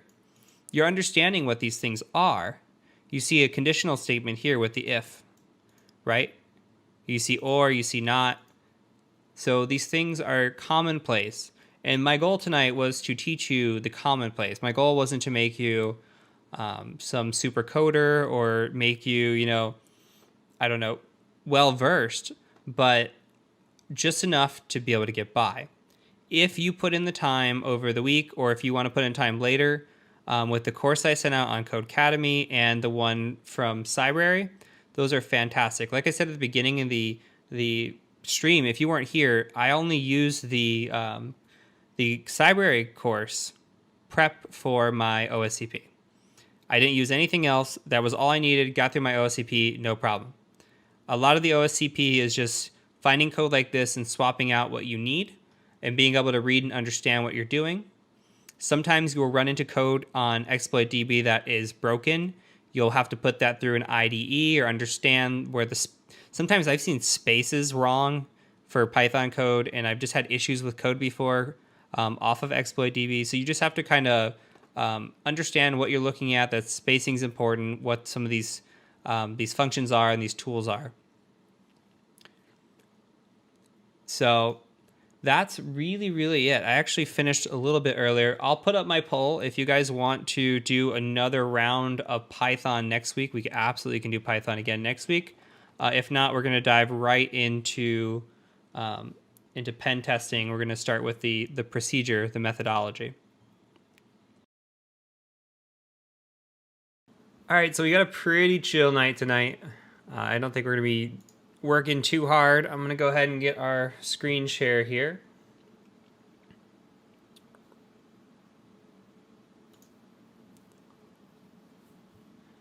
So we're going to be doing housekeeping, 5 minutes or so. Python 102, since you guys asked for another Python lesson. And then we'll do Q&A, AMA as always. In terms of the housekeeping, so we are doing Python 102. As I said, we're going to be covering importing, some advanced strings, and dictionaries. Then we're going to build a shitty port scanner. After that, we'll talk a little bit about modules. We're going to work on HTTP server and FTP server. We've got a hard stop tonight at 10:30 p.m. Eastern time, so about 2.5 hours into the stream. I have had 2 hours of sleep today, and I am going on a plane tomorrow morning, so I need some sleep before I take a little mini vacation here for the next few days. So hard stop at 10:30. We are also going to be doing a giveaway tonight. So I have next to me a Packet Squirrel book and a Packet Squirrel. So I will come back on screen for a second. Got the book, got the Packet Squirrel. It is yours if you win it in the raffle. This is what we have been waiting for all this time. Let me show you on the screen just so everybody is clear on how the raffle is going to work. So what we're going to do is, let me pull this up. Okay, we're going to do exclamation raffle, and then you enter the number of tickets you want. So if you want 5 tickets, you say space 5. I can't enter that, but it'll be a space. And the tickets are going to cost 250 points a piece. So if you want to purchase multiple tickets, just know how much currency you have and what you can purchase. I'll run a timer probably for, we'll say 3 minutes, let everybody get into it, and then I'll open it up and it'll pick a winner at random. So pretty straightforward. If you want the Packet Squirrel, do know that you have to send me an address that I can ship it to. So please keep that in mind. I will be hitting you up after this, and you'll have to give me an address. So anyway, other than that, a couple notes here. One is please share the course if you are enjoying it. Just word of mouth helps us grow. So if you like the course, please just tell a friend, or mention on Twitter or whatever social media you're on, and just tell the community, because the more we grow, the more that I have the opportunity to do this and teach more often, maybe even more than just Wednesday nights. So that'll be the goal in the long run. So if you enjoy it, please do share. Quick shout outs to David Sanchez for joining the Patreon $15 club. Thank you so much for your monthly donation. And thanks to Soli for a $100 donation last time. Not sure that I mentioned it, so I did want to mention it here. Thank you guys. You guys are awesome. And lastly, I've got a humble brag. It's not really a brag. It's just a pen testing lesson of sorts. So you may have seen this going around on Twitter or LinkedIn, where I got a vulnerability through a bug bounty the other morning. It was yesterday morning or 2 mornings ago now. And if you look where you see the green check mark, you can see all the circled out not goods. There's 8 of them. And really, this is kind of what it's like to be a pen tester. This is kind of why I wanted to show this. The first 8 vulnerabilities that I submitted were all declined or just turned down. You know, they were not good enough for whatever reason, or they were too low scope.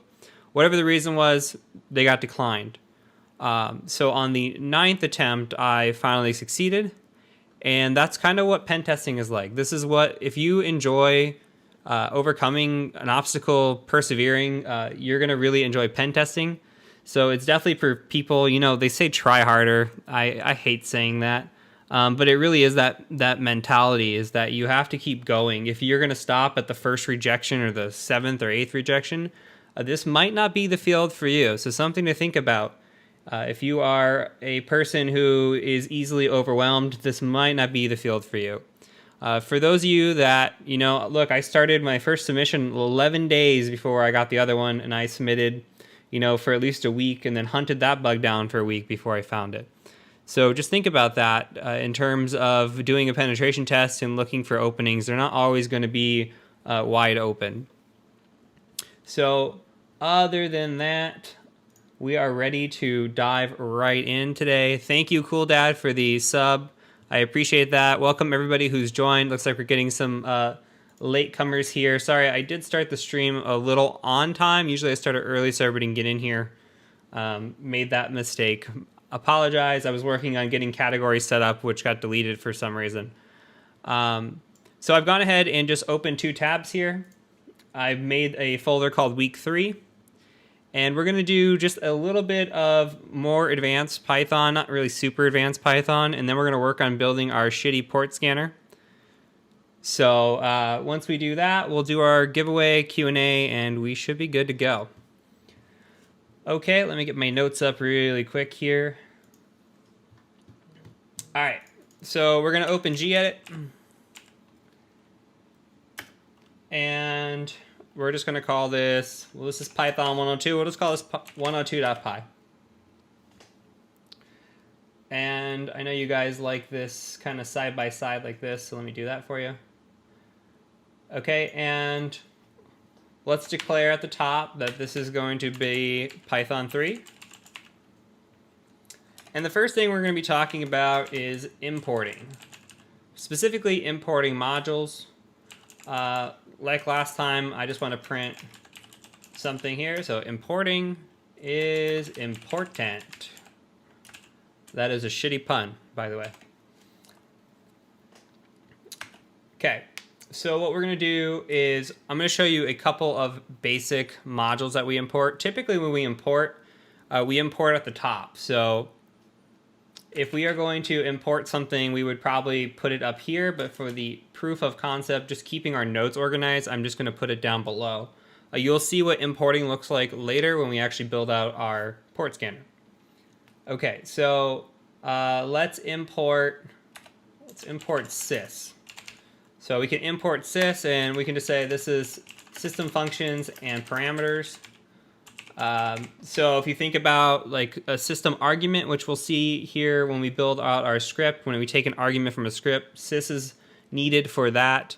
To exit out, we need sys as well. So you'll see that in a little bit. So also from modules, we can import a specific part of a module.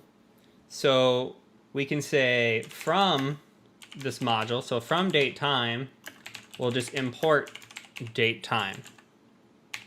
Thanks, Lee. I'm glad you liked my pun. Okay, and then we can say print date time dot now, and we can save it. If we come over to here and just say Python 3 102.py, you can see that it prints the date and the time. If I copy this and I delete it, save it, and rerun it, you can see that date time is not defined. We actually define that in the module that we import. So this is why importing is important.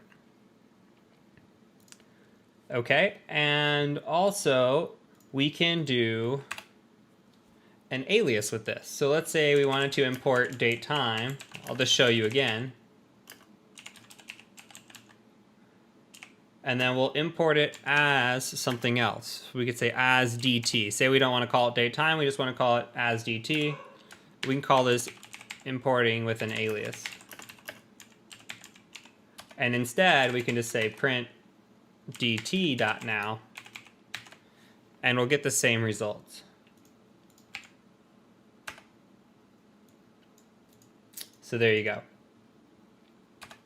And because you guys complained last time about my copy and paste of a new line, we will define a function called new line, and we will print a new line every time.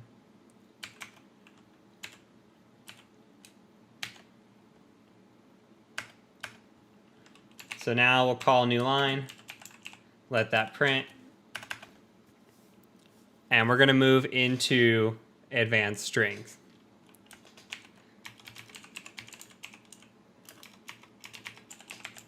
If I go too fast, let me know. I'm just trying to save time since we are on a little bit of a crunch tonight, and I want to spend more time on actually building out the application itself. So let's print out here. We'll just call this advanced strings.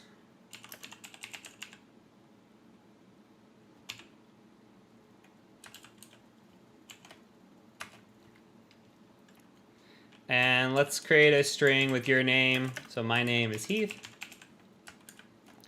So similar to what we were doing before with lists, we can actually call out parts of a string here.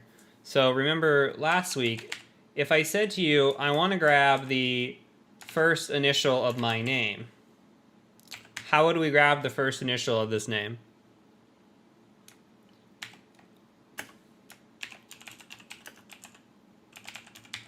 Any guesses? What number goes here? 0. Okay, good, good. Now, what if I wanted to grab the last initial of my name? Or last letter, I guess, not initial. How do we grab the last one?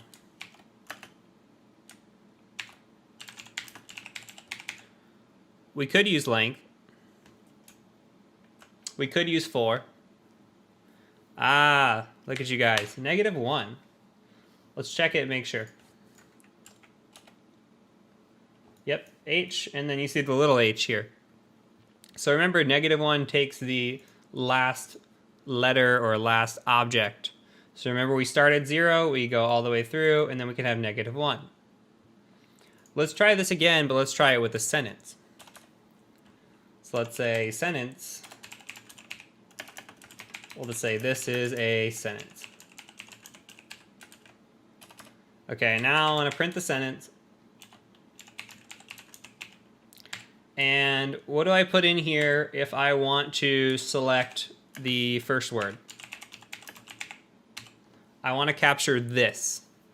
What are we going to put in there? I'm testing your knowledge from last time.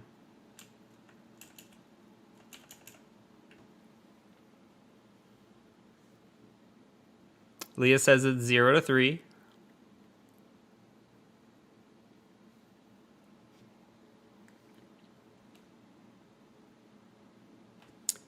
It is actually 4, and we don't have to put the 0. So JBL's got it right. If we do it like this, we should be able to capture the word this.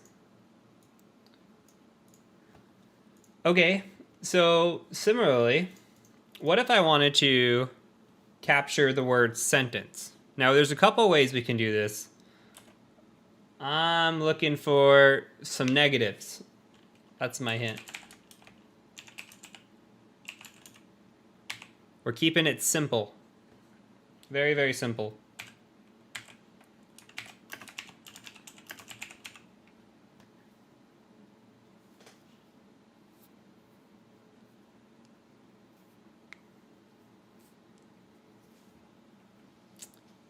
Got to vote for -1, got to vote for -8, got to vote for -9.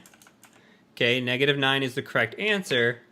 Now, what if I don't want that period? We could strip off the period, but what's an easier way to just get rid of the period in this sense? We know the word, we know the amount of characters. Just for basic thinking process here. We could remove it from the string. That is absolutely correct. What about a -1? Yeah, there you go. So we can also write it like this. So we can go backwards with the negatives. And now you see we pull out the word sentence. So just food for thought that we don't have to go from the positives. We can also take it backwards with a negative. Okay, so a couple more tricks with strings.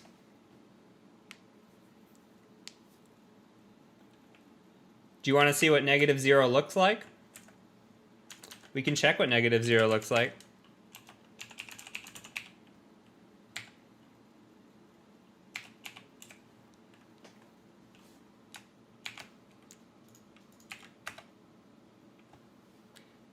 You get T, because there is no -0. It's just 0.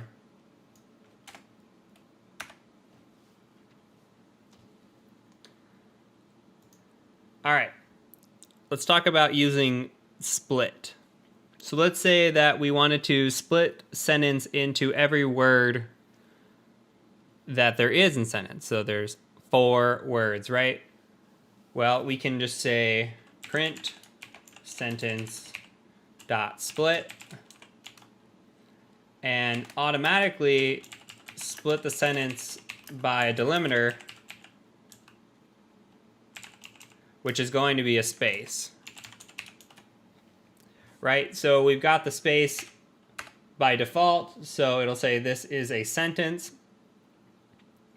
Now, we could also do this for, say, example here. We could say sentence split equals sentence dot split. Right, now we split it out. What if we wanted to join everything back together? Well, we could say sentence join. And we can also provide a delimiter here of a space like this. We'll say join sentence split. And if we were to print sentence join, it should look just like the sentence that we had. Even though we stripped it down, now you see it comes back to this as a sentence. But for a other proof of concept, we could print something like print. We can give it a new line for every one. Just put a new line and say join. And say sentence split like this. We won't put it into a variable. If we save that, then you see this is a sentence. So we can break these down and put them back together and structure them how we want.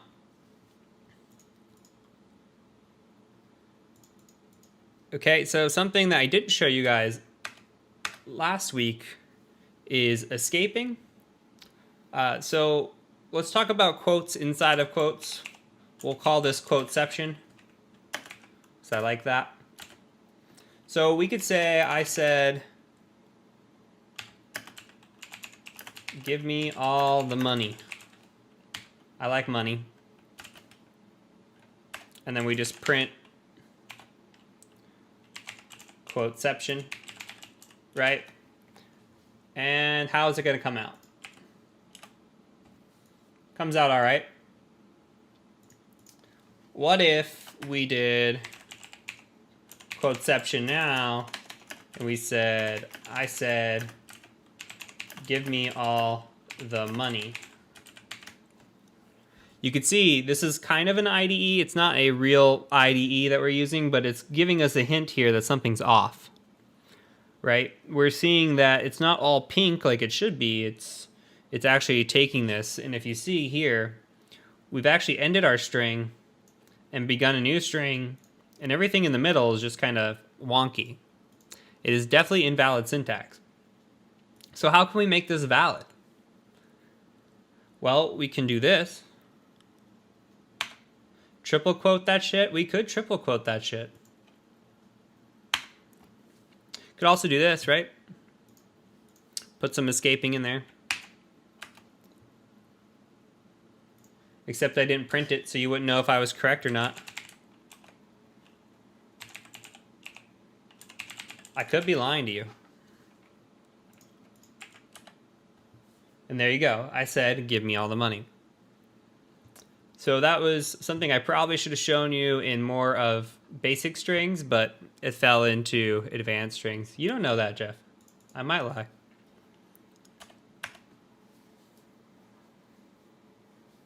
All right.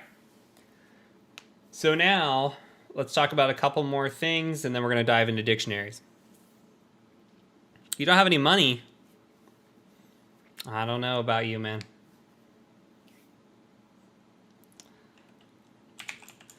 Okay. What if I said something like this? Print A in Apple. What might this return?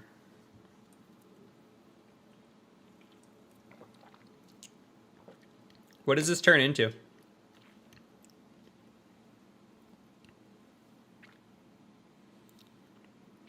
Do we see A in Apple? It is Boolean. It is absolutely Boolean. So this is true, right? If we were to print this, it returns true. Okay, let's get a little more complex and change our logic a little bit in how we think. Let's define a letter, call it A. And let's define a word, call it apple.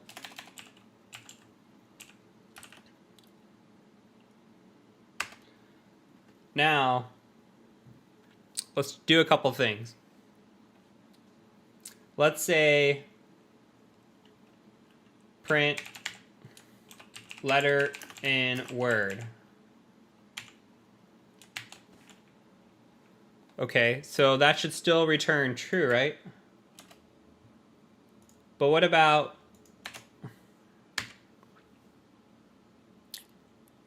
this? So the chat's not up for those watching this video later. The question asked is, will you put all this code on a paste bin when you're done? I will put it into a note on the Discord server. If you're not in the Discord server, do get in there. There's a Zero to Hero channel, and I'll put all that. When this whole course is done, I will make a collection and put it somewhere. That way we have all the materials, the labs, etc. in one place. I'm just one person, and I am very slow at what I do. So, okay. So if we submit this now with the lowercase a in Apple and we print it, you see now that it says it is false because we have a lowercase a. Even though this letter is in here, it's not matching syntax. Okay, well, how can we fix this? Any ideas? What would be the thought process behind fixing something like this? Logically, you don't have to know the syntax or anything. Somebody have an idea? A or A? We could do that.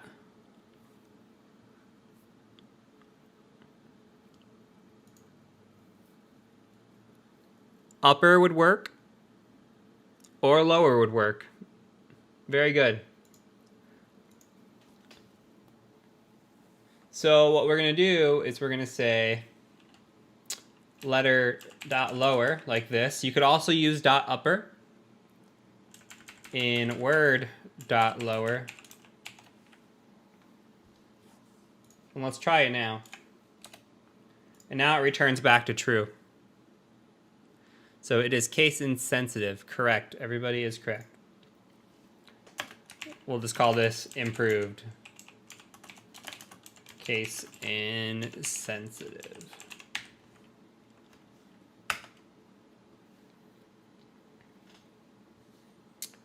Okay, one last one.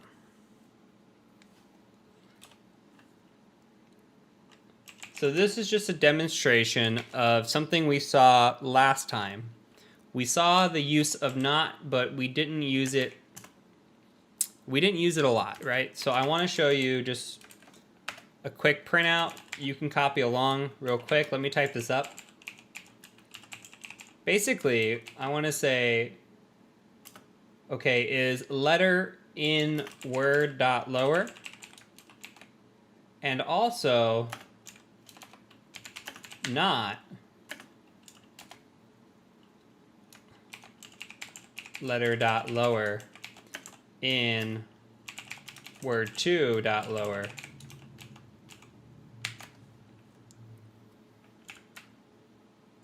Syntax here. Just make sure you have the triple.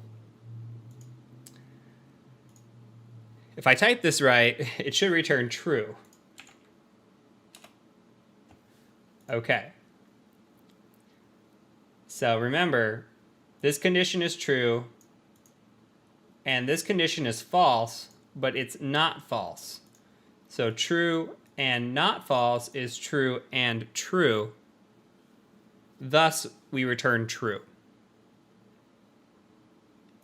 Now, if this is or, we would return true, regardless if it was true or false on the second condition. Just want to give you one more look at a Boolean and another one that is using not, because we did not cover it as well as I'd like to last week.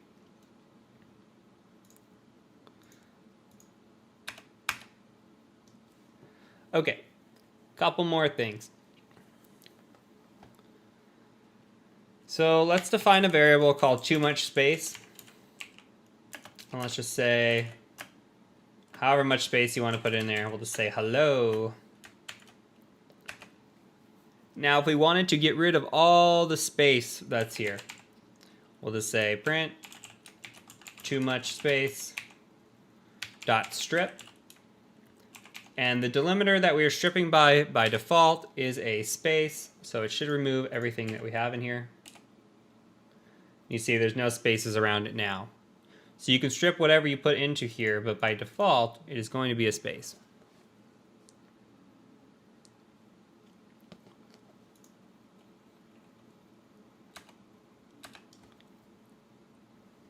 Okay, so let's look at some other examples as well. Let's do full name. So my name is Heath Adams, but let's say I missed a letter when I typed it in, and I need to fix that.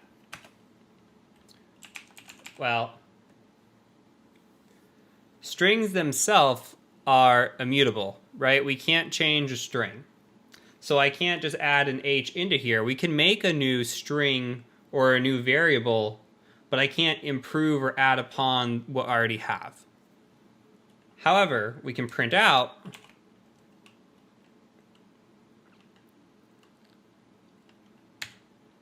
let's say full name. You guys are getting ahead of me with the placeholders. We could say replace, and we say Heath, and instead say Heath. And then save and print that. And now you see it says Heath Adams.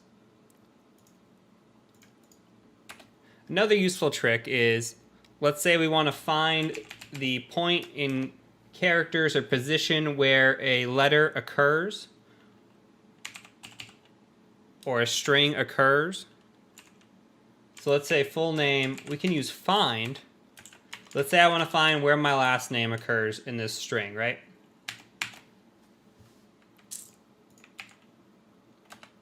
Okay, it occurs at position 5. So all it's going to show you is where that A lines up with that A and give you that return area. So could be useful in the future. Now, since you guys got ahead of me, let's move into placeholders. And these are going to become useful. We're about to use these when we write our script. So we can define a variable. Let's define a variable of a movie. And we'll just call it The Hangover. We used this last week. And let's print out my favorite movie is... And now typically I would do something like space, movie, right? We could do that, but what if we had like, you know, a long sentence and we didn't want to keep going and concatenating here? Well, we could use a placeholder, something like this. I spelt favorite wrong, apparently. All right. my favorite movie is...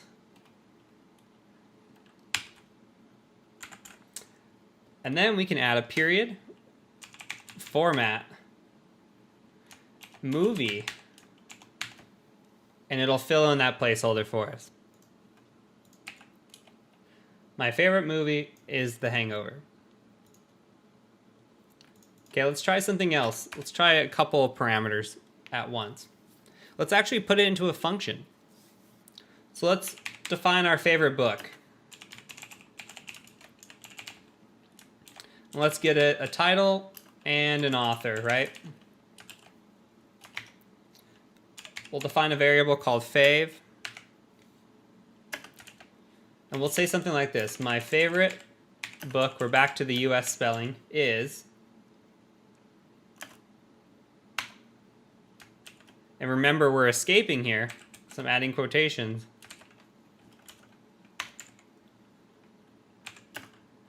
Which is written by...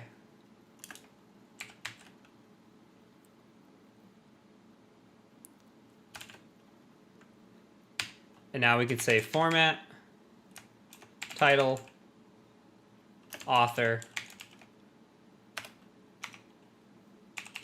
return fav.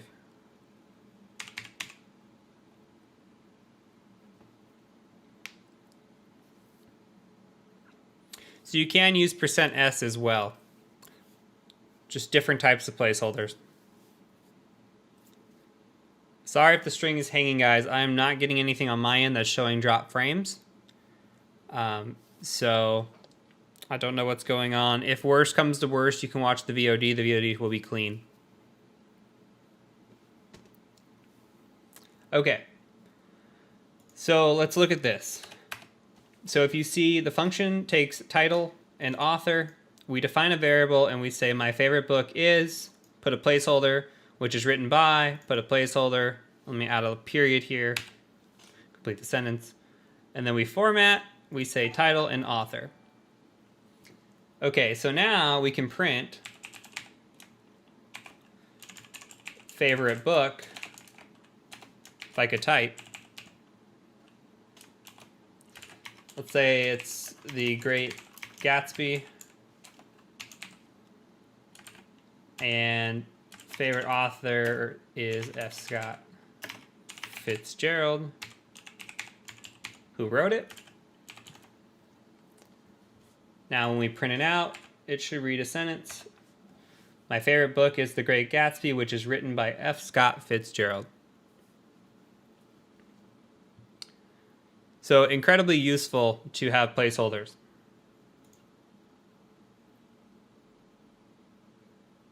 Okay, that is it for strings. Strings and things, we are done. So we'll call our new line. We're going to do dictionaries real quick, and then we'll go ahead and write our cool little shitty port scanner.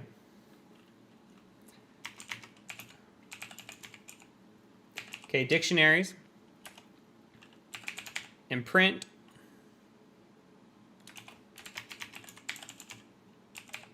Dictionaries are keys and values. Okay. So in the past, we have used lists, right? Lists looks like this. We've had tuples, which are like this. And now we're going to have dictionaries, which are like this. So be able to identify the difference in bracket, parentheses, or whatever you call these squigglies, I don't know.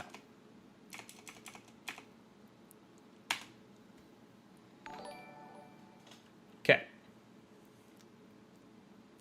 Is that really how you spell dictionaries? If so, that's awful. Okay, let's say we have drinks, right?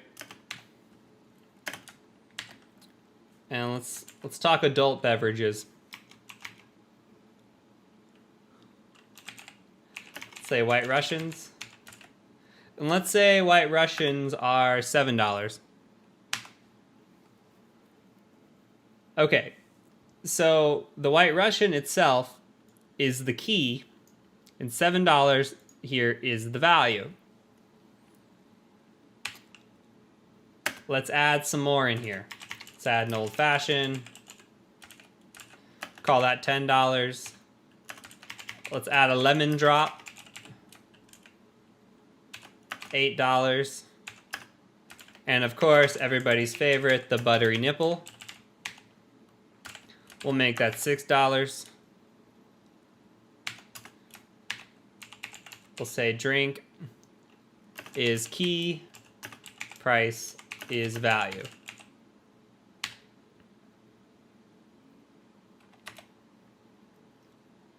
Okay, and let's print out drinks and see what it looks like.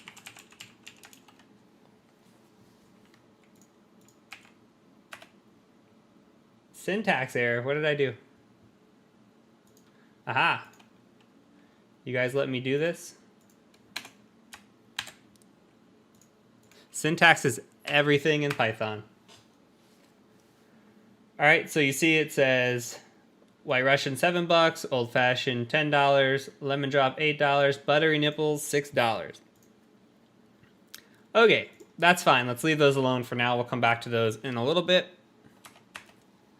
We don't have to have a string and then a value. We can have a string and a string. We can have a string and a list. Let's take another look at this. So let's say we've got employees and they work in different departments.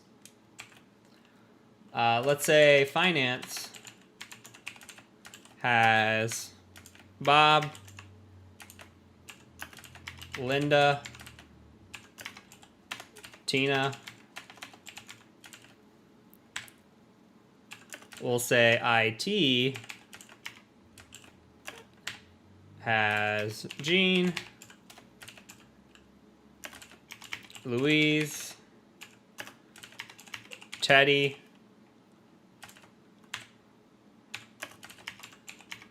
HR is gonna have Jimmy Jr. and Mort.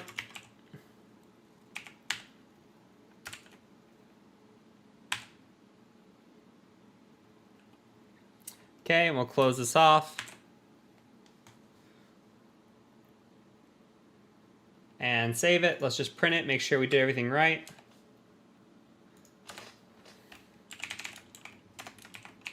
Would be helpful if I printed it. You hate Teddy. Teddy's okay. I wouldn't say he's the worst.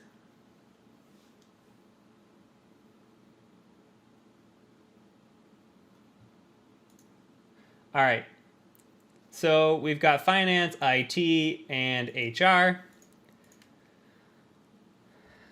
Let's say that we wanted to add something new. Let's say there's a legal department, right? Well, we can just go ahead and say employees, and there's something like this. We could say legal. And let's add, let's say Mr. Frond is in charge of the legal department. And all we're doing is we're adding a new key value pair.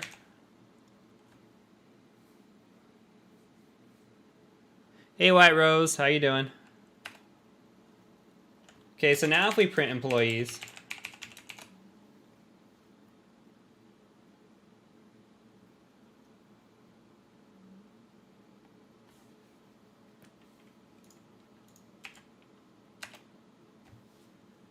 you can see now that legal has been added and Mr. Frond is there. We could also use something called update instead. So we could say employees.update, and we could do this. Let's say there's a sales department that comes in, right? We can say, okay, well, Andy and Ollie are going to be in charge of sales. And honestly, guys, I'm a bit saddened that none of you have picked up on the references yet, but that's okay. I will forgive you.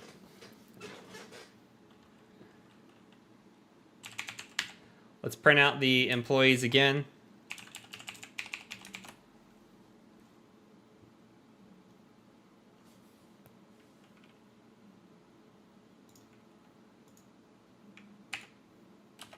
This is not Bake Off. Man, we should have done Bake Off. There's just not enough people on Bake Off, I feel like. This is all Bob's Burgers characters. All Bob's Burgers. It's not Friends. Who said Friends? All right. So you saw a couple different ways that we can add in. We can also update. So let's go back to the drinks. Let's say we wanted to update the price of a White Russian. The White Russian is $7 right now. But let's say we want to make it $8. We can just say drinks White Russian and just say it's equal to 8. We print out drinks.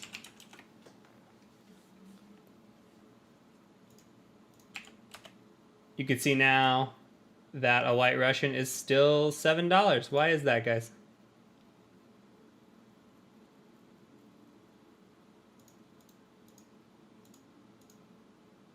I literally have no idea.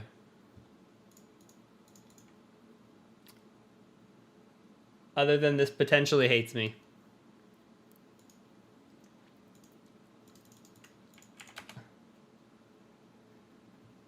Oh, I called it White Russians. White Russians. Yeah, syntax is everything. $8. We just updated.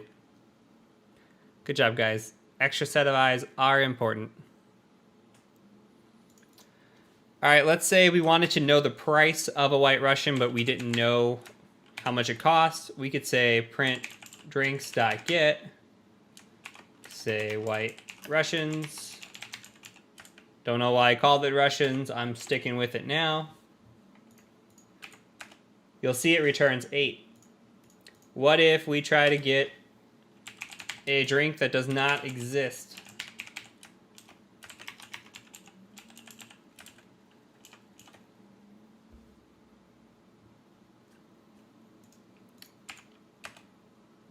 It'll return none.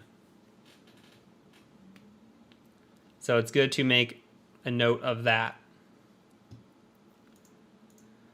All right, last thing I want to show you guys. So last week we took a list and we combined it up and we made 2 lists into one list, paired, correct?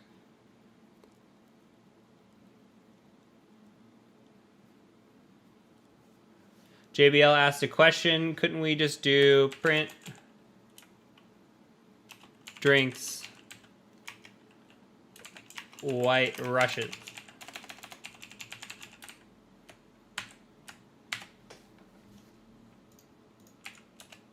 Yes, you can, JBL. Both work. Okay, so we're going to do what we did last week where we combine movies and people, but instead of putting them into a list, we're actually going to put them into a dictionary. Very similar process, and I will show you how it works. So we'll just call this list and dictionaries. All right. You can put whatever movies you want in here. I'm going to use the same from last week. So we'll say When Harry Met Sally.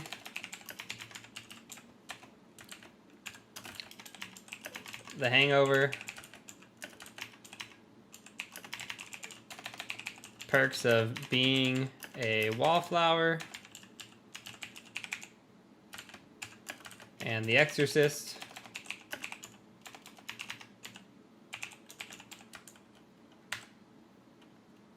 Okay, and we put it to people, right? So we said that I like When Harry Met Sally, and say Bob liked The Hangover. We know that Leah likes The Perks of Being a Wallflower, and that Jeff liked The Exorcist. And then we did something similar. We said combined, and we zip them together, right? So we put these 2 together. And now, instead of doing what we did last week and printing out a list, we're going to make a variable here called movie dictionary. And we're going to type this little syntax out here. So we're going to put it into a dictionary. like this. And we're going to say key, value for key, value in combined.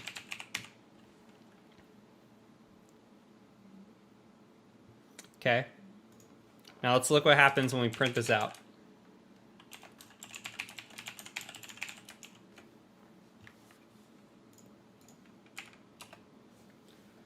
And now you see we are in a dictionary instead of a list. We took two lists, combined them together.